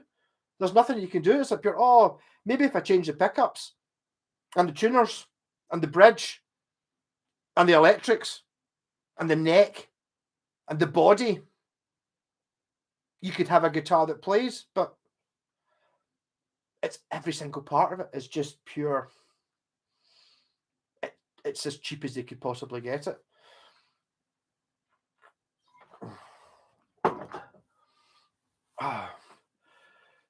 If you could have any guitar which would normally be on the mains, what would it be? For me, a white Gibson Les Paul Custom. This is one that you can't sell for money because obviously everyone's going to say, I want a 1958 Les Paul. It's worth 200 grand. Give me that. I'll fucking sell it. Right. Something you've got to keep that's reasonable. I would buy a 68 or a 69 SG Gibson. The special with the P90s in it, because that's the Tony Iommi one, the Michael Oldfield one, the Pete Townsend one. And they're not even really that expensive. They're maybe only 1,500 quid or something. When I say not that expensive, it's like $2.5 grand for a modern shitey Les Paul. I would buy a 68, 69 would be my one, I think. A great trigger's brush. Yeah. I want Santa to bring me a 68 maple cap telly, 46 grand. Well, I would obviously love a 52 Telecaster or whatever you call it.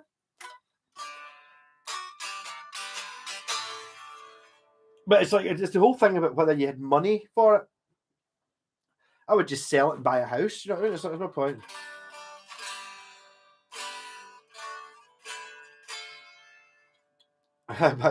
But a Zach Wild bullseye, have a look on AliExpress, you get one for 200. Yeah, how much they were in China? I'm not going to tell you. Well, I could tell you, they're 50 quid. Yeah, my mate has a 63 Gibson SG. It looks like it's been through the wars and something. That sounds pretty cool, but it's not worth 20,000, 50,000 £50,000. A 63 SG, well, maybe a 63 is. Got a clarity. It's not a guitar for a beginner who doesn't have some luthier skills. They need a bit of frettling. Understand that, yeah. Yes, yeah, there is that. I mean, that's what I'm saying. It's like, see, when someone asks me what kind of guitar to buy, not that anyone really does, but, you know, so what's the best one? It's like those. Is you've got to take somebody that knows how to play the guitar with you. Like, the best guitar you can buy if you're starting off for like is going to be like a Yamaha Pacifica or the Yamaha ERG, but you need to take somebody with you to tell you that there's not something seriously wrong with it. But even, I mean, a lot of the guitars that I turned into Buckycasters, the reason I got them for 20 quid, I bought that Samick bass I bought last week. It was. Oh, I've sold it now, so I can tell you. We'll be watching just now. Hey, Murphy's pal. I paid 30 quid for it, and it was. That seems like an awful good buy. It was fucked. I knew how to fix it.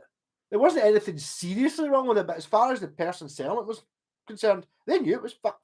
So he's like, oh, and the guy's wife was like, oh, he plugged it in. You plugged it in earlier on, and it was working fine, and he was kind of like, aye, and I was like, there's something funny going on there. So it's like I had to serious adjustment to the neck, serious adjustment to the bridge. The tuners were all these bolts, which I always talk about. In fact, I talked about it was earlier on today, but you've not seen that video yet. These bolts pure loose, so the tuners move back and forward like that. I was like, that's not a difficult thing to fix. But the guy was aware that the tuners, when you tried to turn them, would rotate because the bolt was pure loose. So I was like, just tighten up the bolts, adjusting the bridge, the wiring.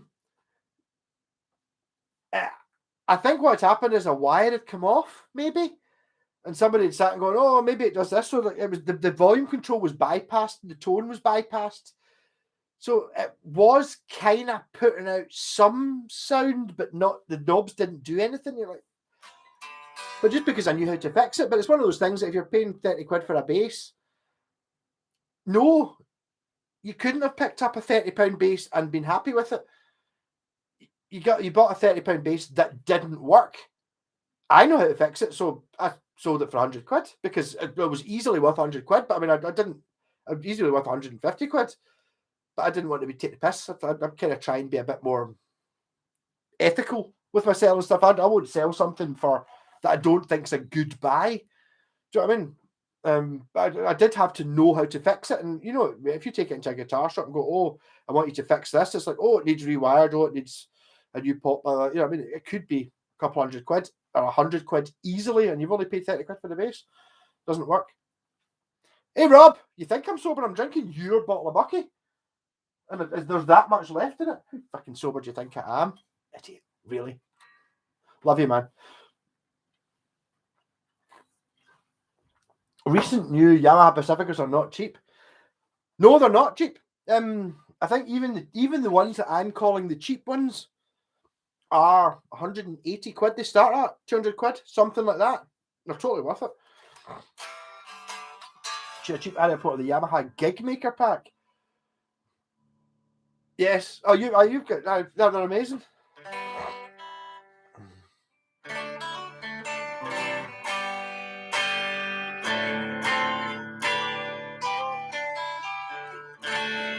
I like a pick. Do you think the FGN will go up in value?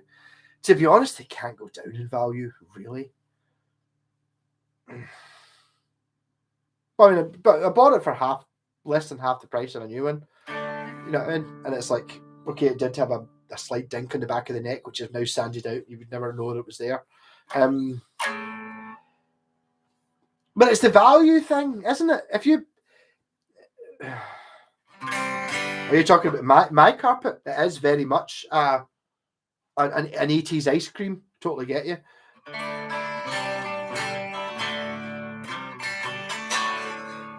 Oh, I don't know. I mean, I use a pick, but I don't know. I changed my mind. The reason I went from a 1mm, I bought when I saw Status Quo a few years ago, I bought 2 Status Quo picks, which were basically just the Jim Dunlop ones. I think it was 2 for £1. So I paid 50 pence for a pick instead of 30 pence for a pick. And I really liked it, and it was good for bass and guitar. And then I tried to buy the same millimeterage. They were 1mm. These are 0.96, and I bought them, but they're really bendy. But I bought a big bag of the bastards. I just ended up using them, and they're pure amazing. Those are the ones I like. So there's a lot you can think. And it's what do I prefer, tremolo or hardtail? Hardtail. Well, it's a telly. A telly's a hardtail, isn't it? An SG's a hardtail. Strat. Well, I mean, okay, I don't have a tremolo arm for that, so I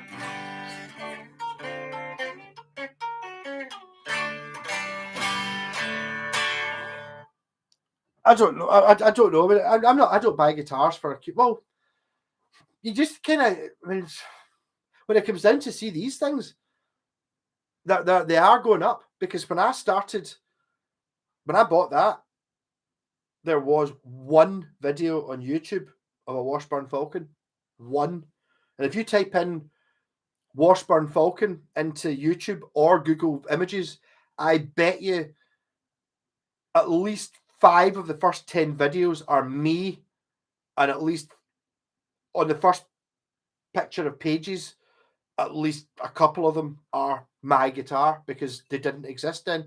So I mean, I bought these things before not I made them popular, but it's things you type Washburn Falcon into YouTube and people didn't know what they were, whereas I do know what they are, and I can tell you, yeah. So a Falcon's got, the ring inlays and it's a 3-piece neck, whereas other people, it's like they were told when they bought it in 1981, oh, this is a Hawk. I didn't know, you know what I mean? That's me just ran out of booze. 2 hours 47, kind of getting towards the end of my viable drinking period. I'm quite enjoying it though. And everyone's here. It's great. I do have a beer. Do I go and get it?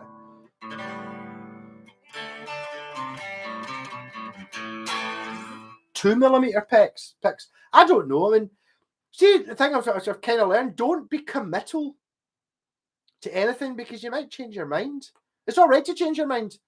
You know what I mean? It's like, as I was saying, I bought harder picks, which I used to use for the bass and the guitar, and then not that long ago, we're only talking 5-6 years ago, I started playing the bass with my fingers instead. And I was wrong for 10 years playing the bass with a pick. I prefer playing with my fingers, but I never really thought about it. I'm saying just now, I'm playing with a 0.96, although that's much bendier than a 0.96. These Alice picks, because you get like a box of 50 for £2 rather than 4 for £2 of the Jim Dunlop. But the fact that it says 0.96 on it doesn't mean this is anything like a 0.96 by Jim Dunlop, which is twice as thick. You just get used, because I had a big bag of them, I just used them and now I love them. But I mean, just don't ever be pure super nailed on what it is you're doing. Just now, I like a 0.96 Alice pick. That's about the right thing for me. But maybe I'll change my mind.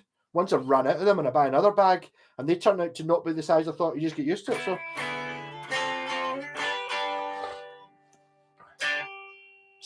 and stainless steel picks. Well, no, I don't like them, but the situation may arise where we're playing a gig somewhere and the only option I've got is to use that, and maybe that'll convert me to it. That's how I got into Telecasters. My pal Peg, I hated, well, I like the look, sort of like the look of him. I told him to buy before I even knew him. He's got a Telecaster that's kind of the same shirt, the same colour as his t-shirt he bought in McCormick's, and it was like, and it was like, I just buy it, and it's like I didn't like the look of it, I didn't like the sound of it.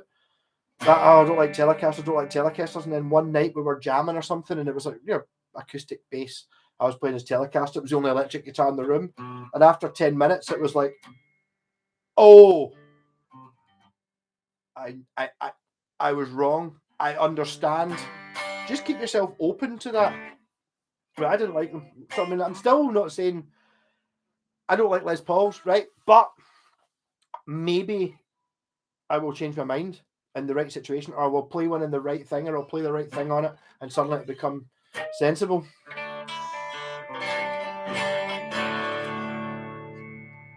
Oh, is that here?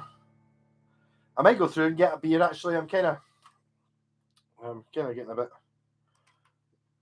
I don't want to smoke a fag on YouTube though. It's kind of pushing it. The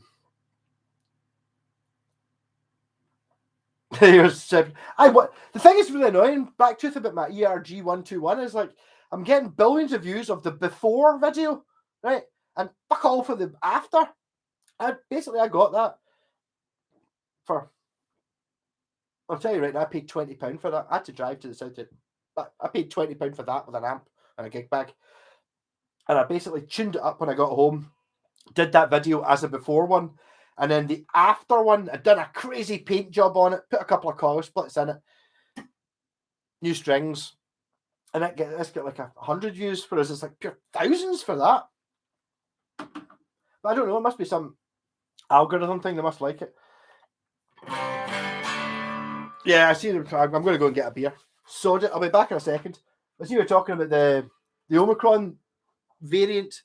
It was the new variant, as in NU or MU, the upside the U with the big tail on it, because that's the next.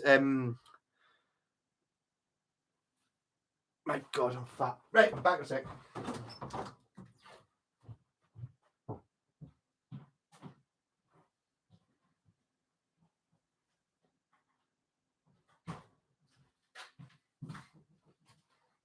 Oh no, I picked the wrong thing. It's Strongbow Rosé Cider instead. Give it a shot. Aye. Sorry, what did I miss? So it's rosé cider I've got instead. Is there anything girlier than rosé cider?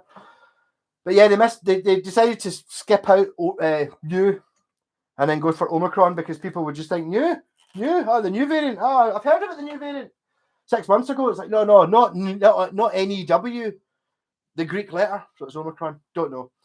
Fuck knows what's going to happen.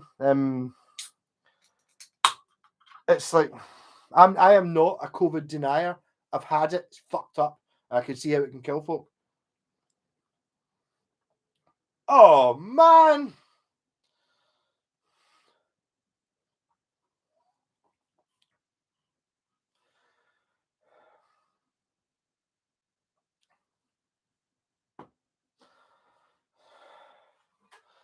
It's bad, man. It's bad. Nylon 73. I think these are nylon. It's probably similar to a Jim Dunlop. The difference between cheap trim and expensive trim is pretty big. I didn't believe that a Floyd Rose could work until I got a Washburn G15, and it was pretty dirty, so I totally stripped the Floyd right down to nothing, cleaned every bit, put it all back together again, and it worked. And it was like, oh my God, you can get a Floyd Rose that works. So yes, on a Floyd Rose. And saying that, I can't. Why am I? I'm pure zoomed. There we go. Right.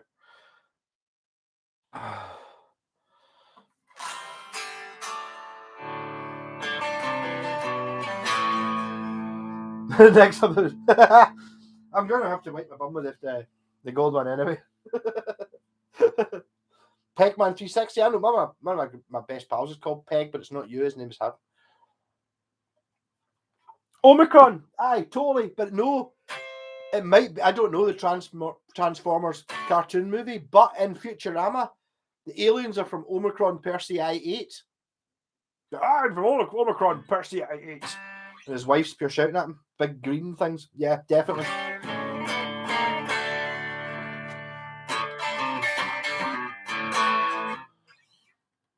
If you've got, well, but that's just sensible, doing the thing that kind of isolating when you can. It's like, yeah, totally. I mean, do that as well. Like, I was actually really worried. I walked to the shop earlier on today because it was a nice day and it was all snowy and stuff. Fucking freezing, but I mean, I still took my stupid hat on and all that. It wasn't until after, I don't know. The thing is, I wasn't stone drinking because I don't smoke anymore, but I mean, it was like, it wasn't until after I came out, I was like, did I remember to put my mask on? And I can't remember. I must have.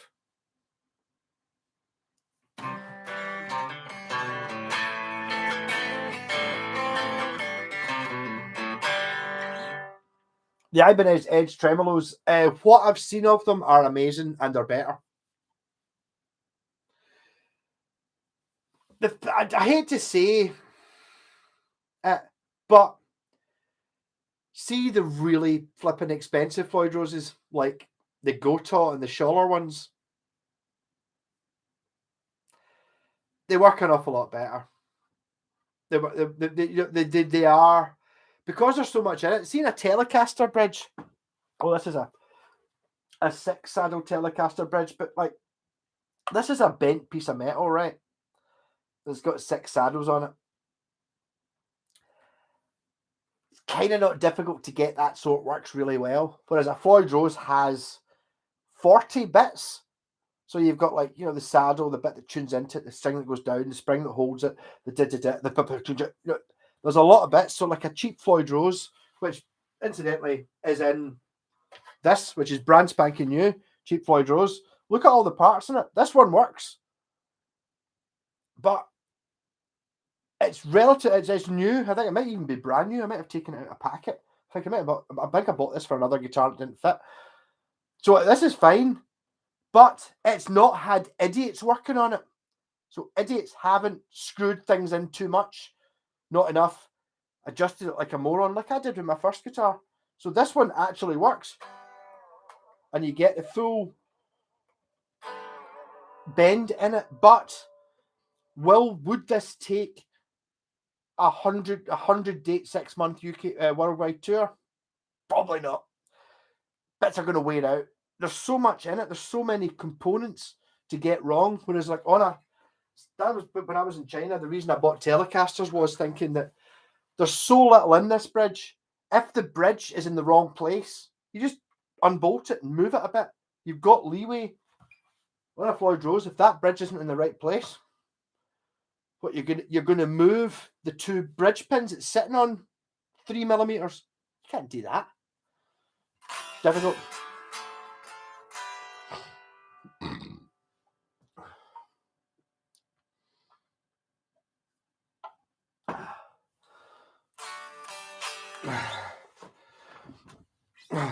But you're talking about the Ibanez Edge tremolo. Oh, fuck, it's not on the wall. I need to put my Ibanez back on the wall, my Roadster, because it's got the original Edge tremolo, which it's maybe not as good a design, but it's expensive. You can feel it. See the bit that sits on the...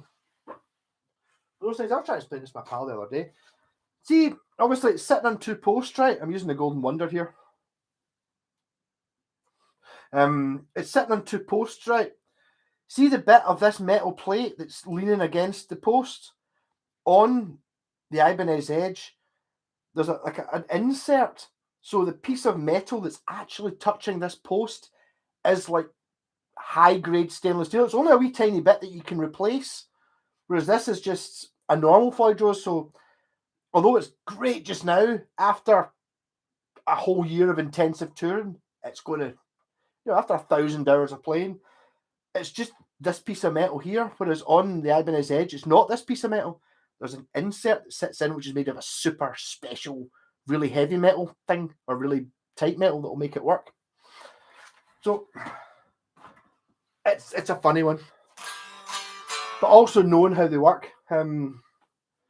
It's sunny 300 days a year and 60 degrees today.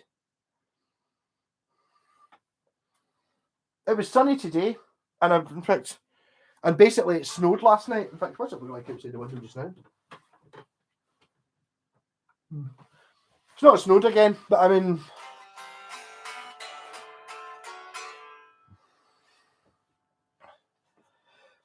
to be honest though, Pontiac, I fucking struggle with the heat because I'm a pure.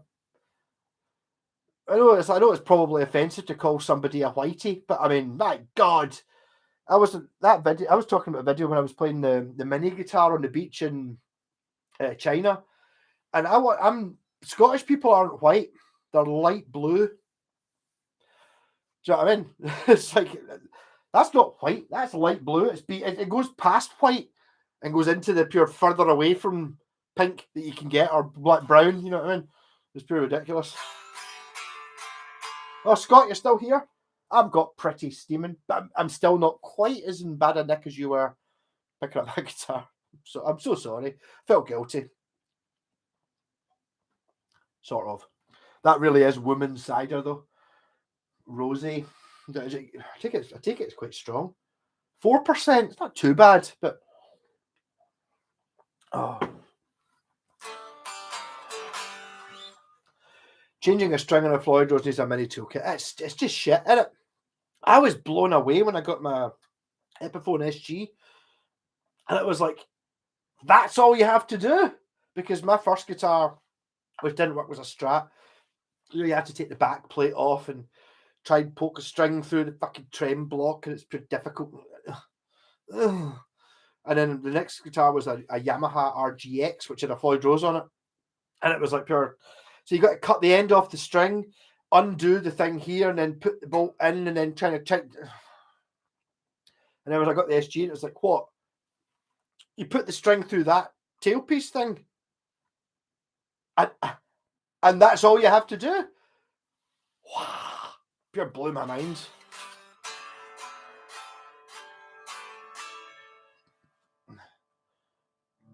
It depends where you get a floaty Floyd Rose away. Tells you thoughts of the Washburn Wonder Bar. I had an argument with a guy.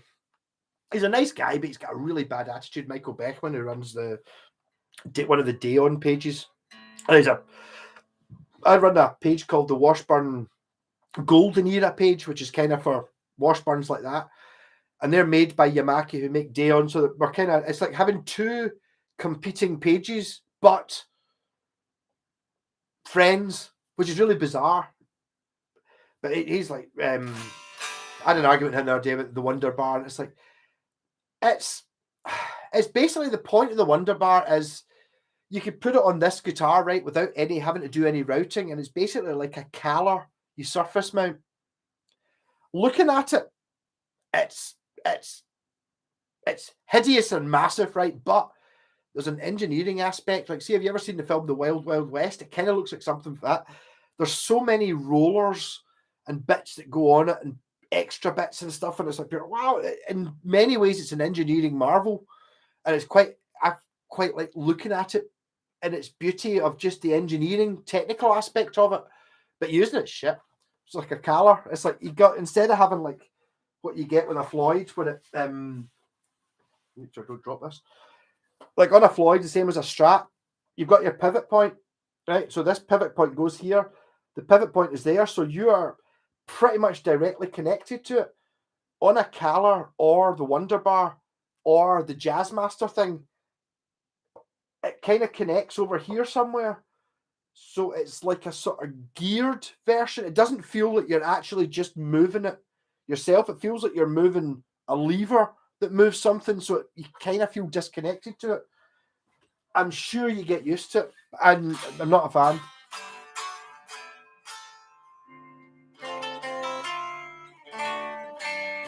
Oh, I'm getting. If you can super chat me if you really want to ask me something, but I'm just going to keep it at the bottom, see whatever the last person says. DMT made me stumble a few times at the one who knocks. I don't know, is that some sort of drug? Or some sort of band? I don't know. Oh man, yeah, once you like, oh, what YouTube guy with tech with Van Galen said he went through boxes of Floyd parts on a tour. The clamps were worse, possibly. Catch you later, Buster. I'm surprised you stayed up so late. I take it you're having a wee bit of a drink. I mean, I've finished my bucky. Been on for 3 hours. There's still 20 folk here, though. I mean, I've played gigs to less than 20 folk, and I'm drinking rosé cider. Cheers, Rab, who was in earlier on. Drinking Floyd constantly for spares and swap outs. Okay, yeah. Yeah, cheers, Buster. Rocking. Great having you here. Check out his channel if you haven't checked out his channel. I tried to get him up to, he was sitting at, was it 90? 89 or 88 subscribers he had, and I was up here looking. I'm going to go over to your house. We'll do a wee bit of a video. So we did a video, and I was up here. Yeah, I can get you up to 100. Oh, and it was like pure didn't. It's like pure. Oh, so annoying. I think I did get him about 10 of you guys supported. I think some of you were probably already there. It was just like pure, oh man, I wish I'd got it. And then he would owe me something and give me a free bass. Of course you meant Van Halen. I was only winding you up. I know, of course. Played a very nice new green Washburn with United at a pre-teenager. Brothers, friends. Can't sound like amazing, but I remember Separate was playing it. I don't know. So that made money on it. Other things that wrecks the surface of the guitar fidget too, that you have to drill extra holes. Yeah. But you don't have to route. I mean, see the thing about it's basically a Caller. The Wonder Bra, obviously I call it that. But it's surface mounted, so you don't have to route the guitar. You do have like 4 screw holes, dunk. Which, okay, fair enough, but you don't actually have to physically route the guitar. The problem with a Caller is I've got a couple of guitars that have got Callers in them, and there's no way to hide that hole. Because, I mean, at Callers, you get a couple £100 for a Caller song. I right, fucking rip it out, get £200 for it. That's more than I paid for the guitar. But it's not easy to, other than physically cut a piece of wood to fill into the crazy shape routing, you can't hide the Caller hole, which is really annoying. Whereas at least a Wonder Bar, you've only got 4 screw holes, you just leave them on. Fine.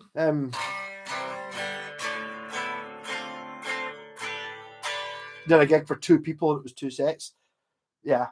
Well, that's what you get for not playing with other bands. What you want to do is play with another band, and then you're guaranteed at least 4 people because you've got the other band. Unless they go outside and smoke fags all night. Yeah, totally.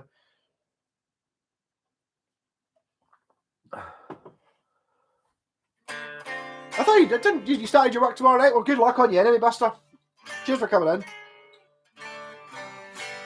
3 people was about. I've played it. That's the thing.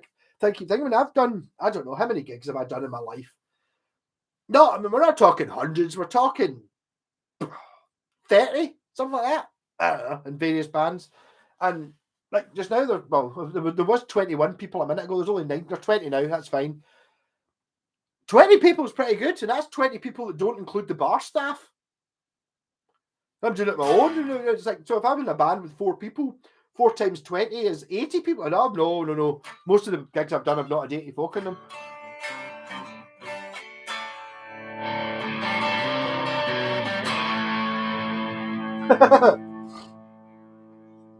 Yeah.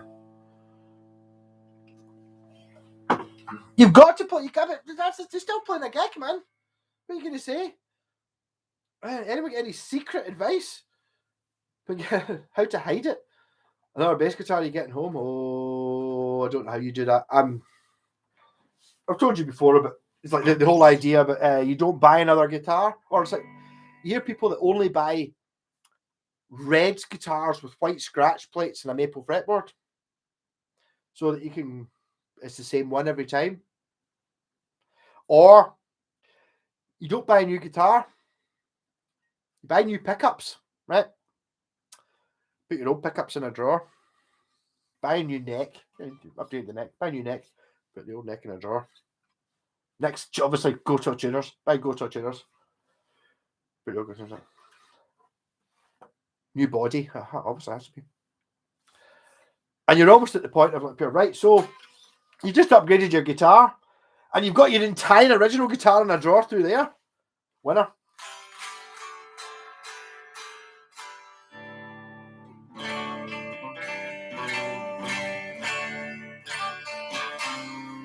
Yeah, it's bad snapping strings. Actually, Craig, the guitarist of the Black Sabbath band, doesn't take a spare guitar. And it's like I've been there. Every gig I'm ever doing, I'm taking 2. It doesn't matter because I've got the most reliable guitar in the world. I'll never strap a string. What's to say that someone's not going to stand on it and pull the jack socket out? Okay, it's an easy fix. It's not an easy fix if you're on in 5 minutes and someone stood in the jack socket. It doesn't matter how good your guitar is. Someone stands in the jack socket and snaps it off. You're fucked. Have a second guitar. Just take it anyway. Even you don't need to tune it up at the start of the gig and have it sitting on the stand. Just have another guitar just in case.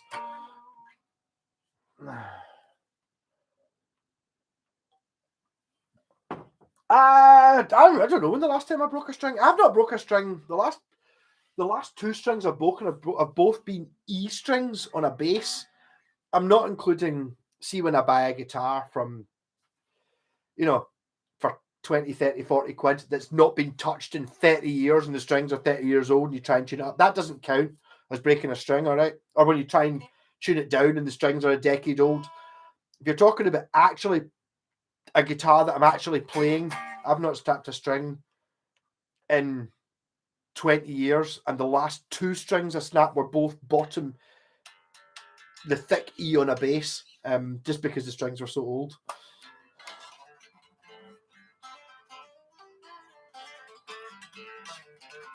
You can repair a snap string using only my fingers in the space of one song. Yeah, okay, you can snap a string. Can you resolder the jack socket that's been pulled out of the guitar? No. Have a second guitar. Doesn't need to be a great guitar. It just has to be another guitar. So just in case. Oh, actually, a thing I should have put up tonight. It was a thing that I thought was funny. My girlfriend didn't think it was that funny, but see, when I was looking up Facebook Marketplace, it's really shit these days. It doesn't give you what you want. So it was like jewellery and accessories. You might like this. I'm like, fucking it. Only guitars I look up. I don't want pottery in it. It was jewellery and accessories, and it was an EMG neck pickup. You know what I mean? It'd been, I screenshot it and thought, that's fucking hilarious. Not for everyone.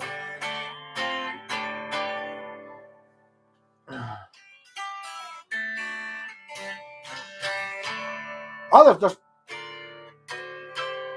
there's plenty of that stuff that just the wives know. Do you know what I mean? They know that you're not. You could be doing that. Maybe you are doing other things. Maybe you're going out whoring. You know what I mean? It's like, and it's like, maybe it's different if you're buying fucking Gibson Les Pauls at $2.5 brand new.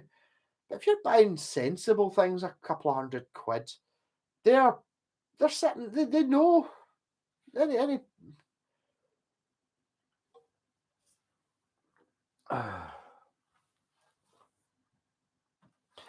Yeah, but again, it's like I explained when my girlfriend was over.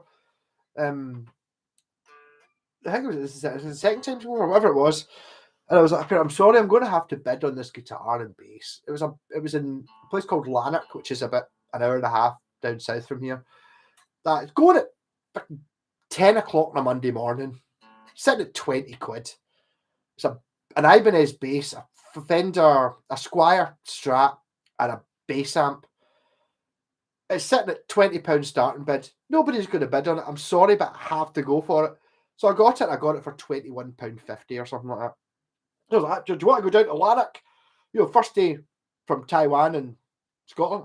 Let's go to Lanark. So we down there. Picked up this bass and the guitar and the amp for £20 or 21, whatever it was.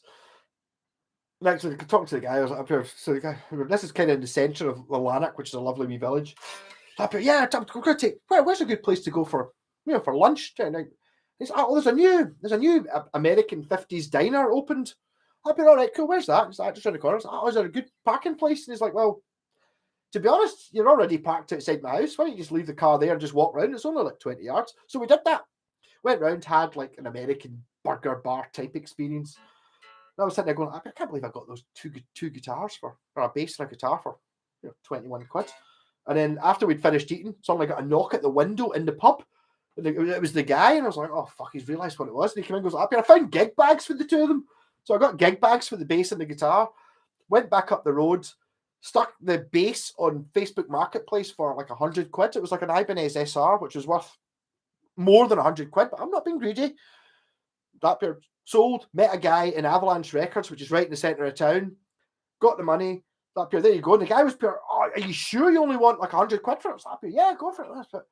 And then it was after that, so it went, you paid £21 something for that this morning? Oh, yeah. But he was pure over the moon. I was happy. I actually gave him a really good deal. That right, okay. So you made like, okay, fine. You've still got the guitar and the amp though. And then, no problem. Yeah, the restaurant story, fuck you.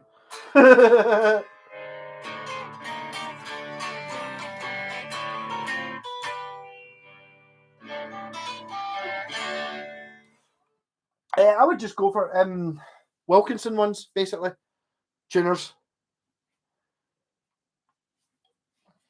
I've not come across Wilkinson ones that weren't really good. I mean, if you're going a bit higher, I mean, these are Gotor. Gotor are amazing as well, but I mean, they're more expensive than Wilkinson. I've got no issues with any Wilkinson tuners all the time. I'm not a huge fan.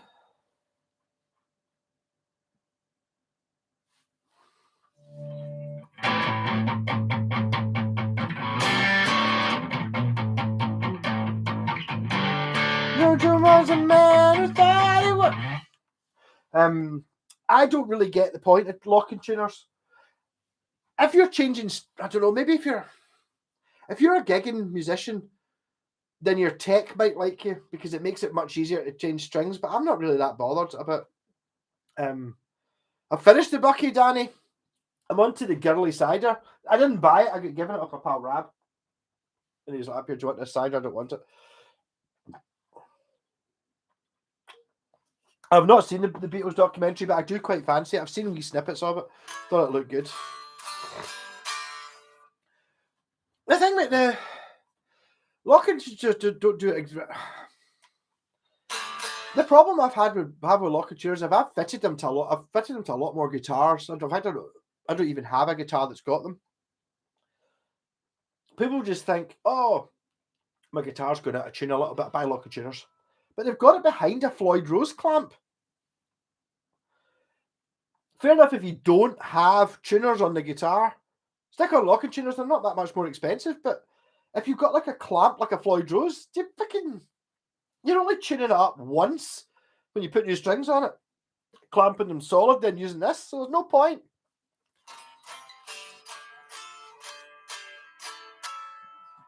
I quite fancy it. I'm a Beatles fan. I have seen the original Let It Be film, and it was a chore. It was horrible. I did not enjoy it at all because it's pure bad vibes. It's basically they've only chosen the bits where they're arguing, but apparently there's pure 300 hours of footage, and apparently it's much fun. I wouldn't mind seeing it.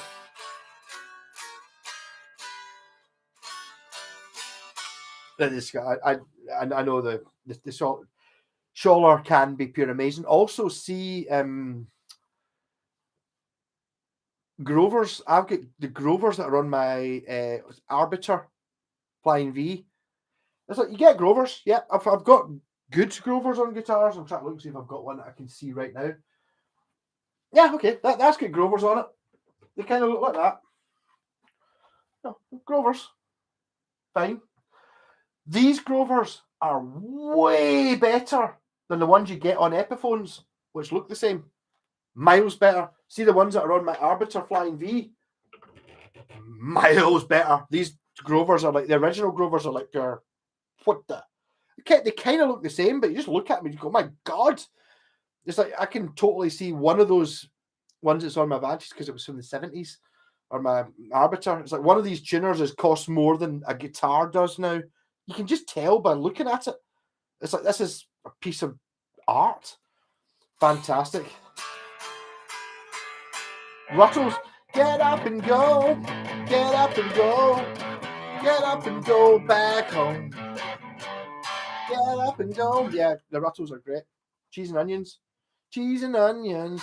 The Ruttles is fantastic.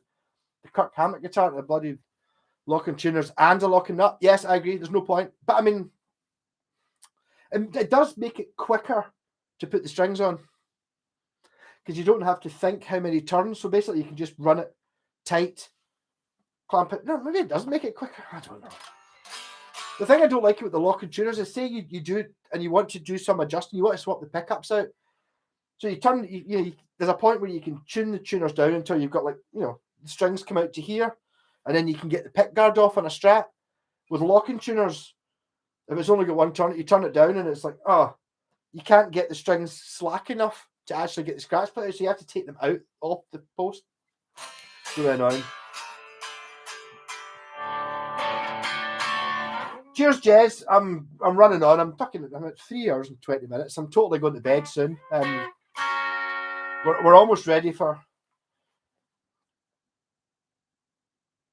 You ever tried Cool Z guitars? But this is circle frets. I can't believe anyone else stole it. So good night, Jess. I'm totally giving up in a second. We're almost ready for the customary Blazing Saddles. I was thinking of another song to play instead of Blazing Saddles, but I couldn't think of one. This was, to be fair, like 15 minutes before the live stream started, and I went for a shit, and I thought, I couldn't think of... There must be something that's just as good. An Aria Night Warrior. The thing about the Arias is Night Warrior is a damn good name for a guitar. Your Night Warrior with a K. Yeah. What kind of guitar do you put? Night Warrior. Doesn't matter how good the guitar is, it's a Night Warrior. You know what I mean? It's got to be worth a lot. I've got the Night Warrior is kind of like the RS series. I've got a Blade Runner. Why did I buy it? It's because I'm fucking Blade Runner, man.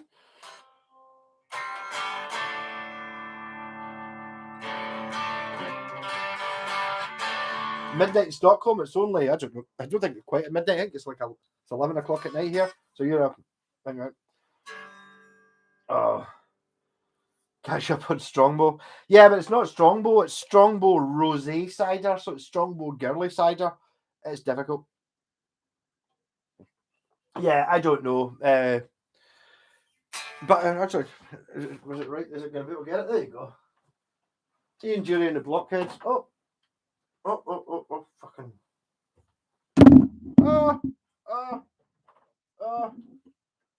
Don't ever go on stream live. Right, there you go. There's the bass player. That says Norman Watt Roy. Is the bass player in Ian Julie and the Blockheads. The Wild Geese theme. I love and miss Sweden. Ian Holland's. Well, Holland's pretty cool. Right, I'm going. I think it's time for Blazing Saddles. I'm going to leave. I need to find a better song to end with. Oh fuck! I can't remember how it goes.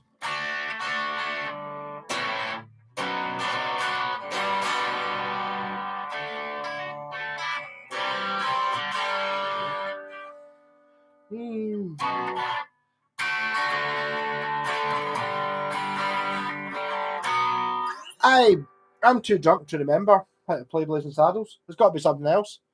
Damn it! Hero.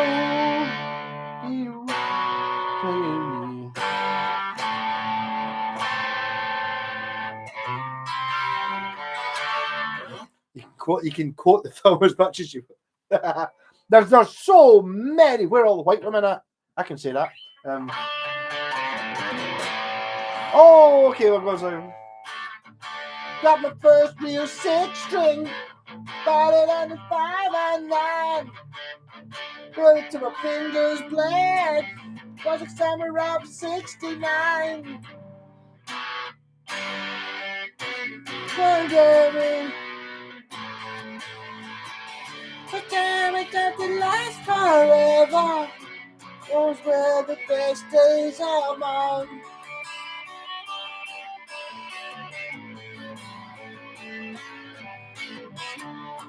Like the use and complaining when you got a job to do. Birthday at the drive-in. That's when I met you. Living on the summer zone. But damn it, that just last forever. Don't know it goes on alone. The summer of 69.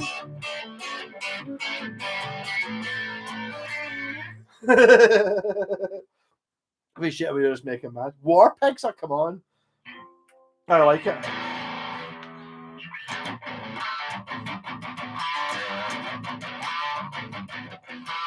Politicians are themselves who are making war just for fun. Treating people just like bombs at chess. Wait till judgment day comes. Yeah.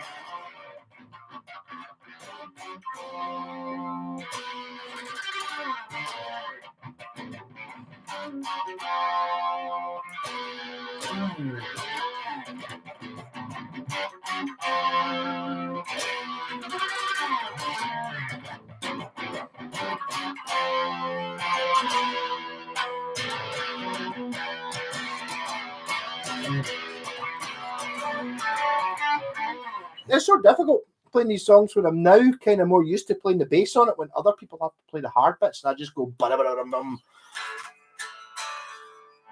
Sparking Wiggles? Don't know.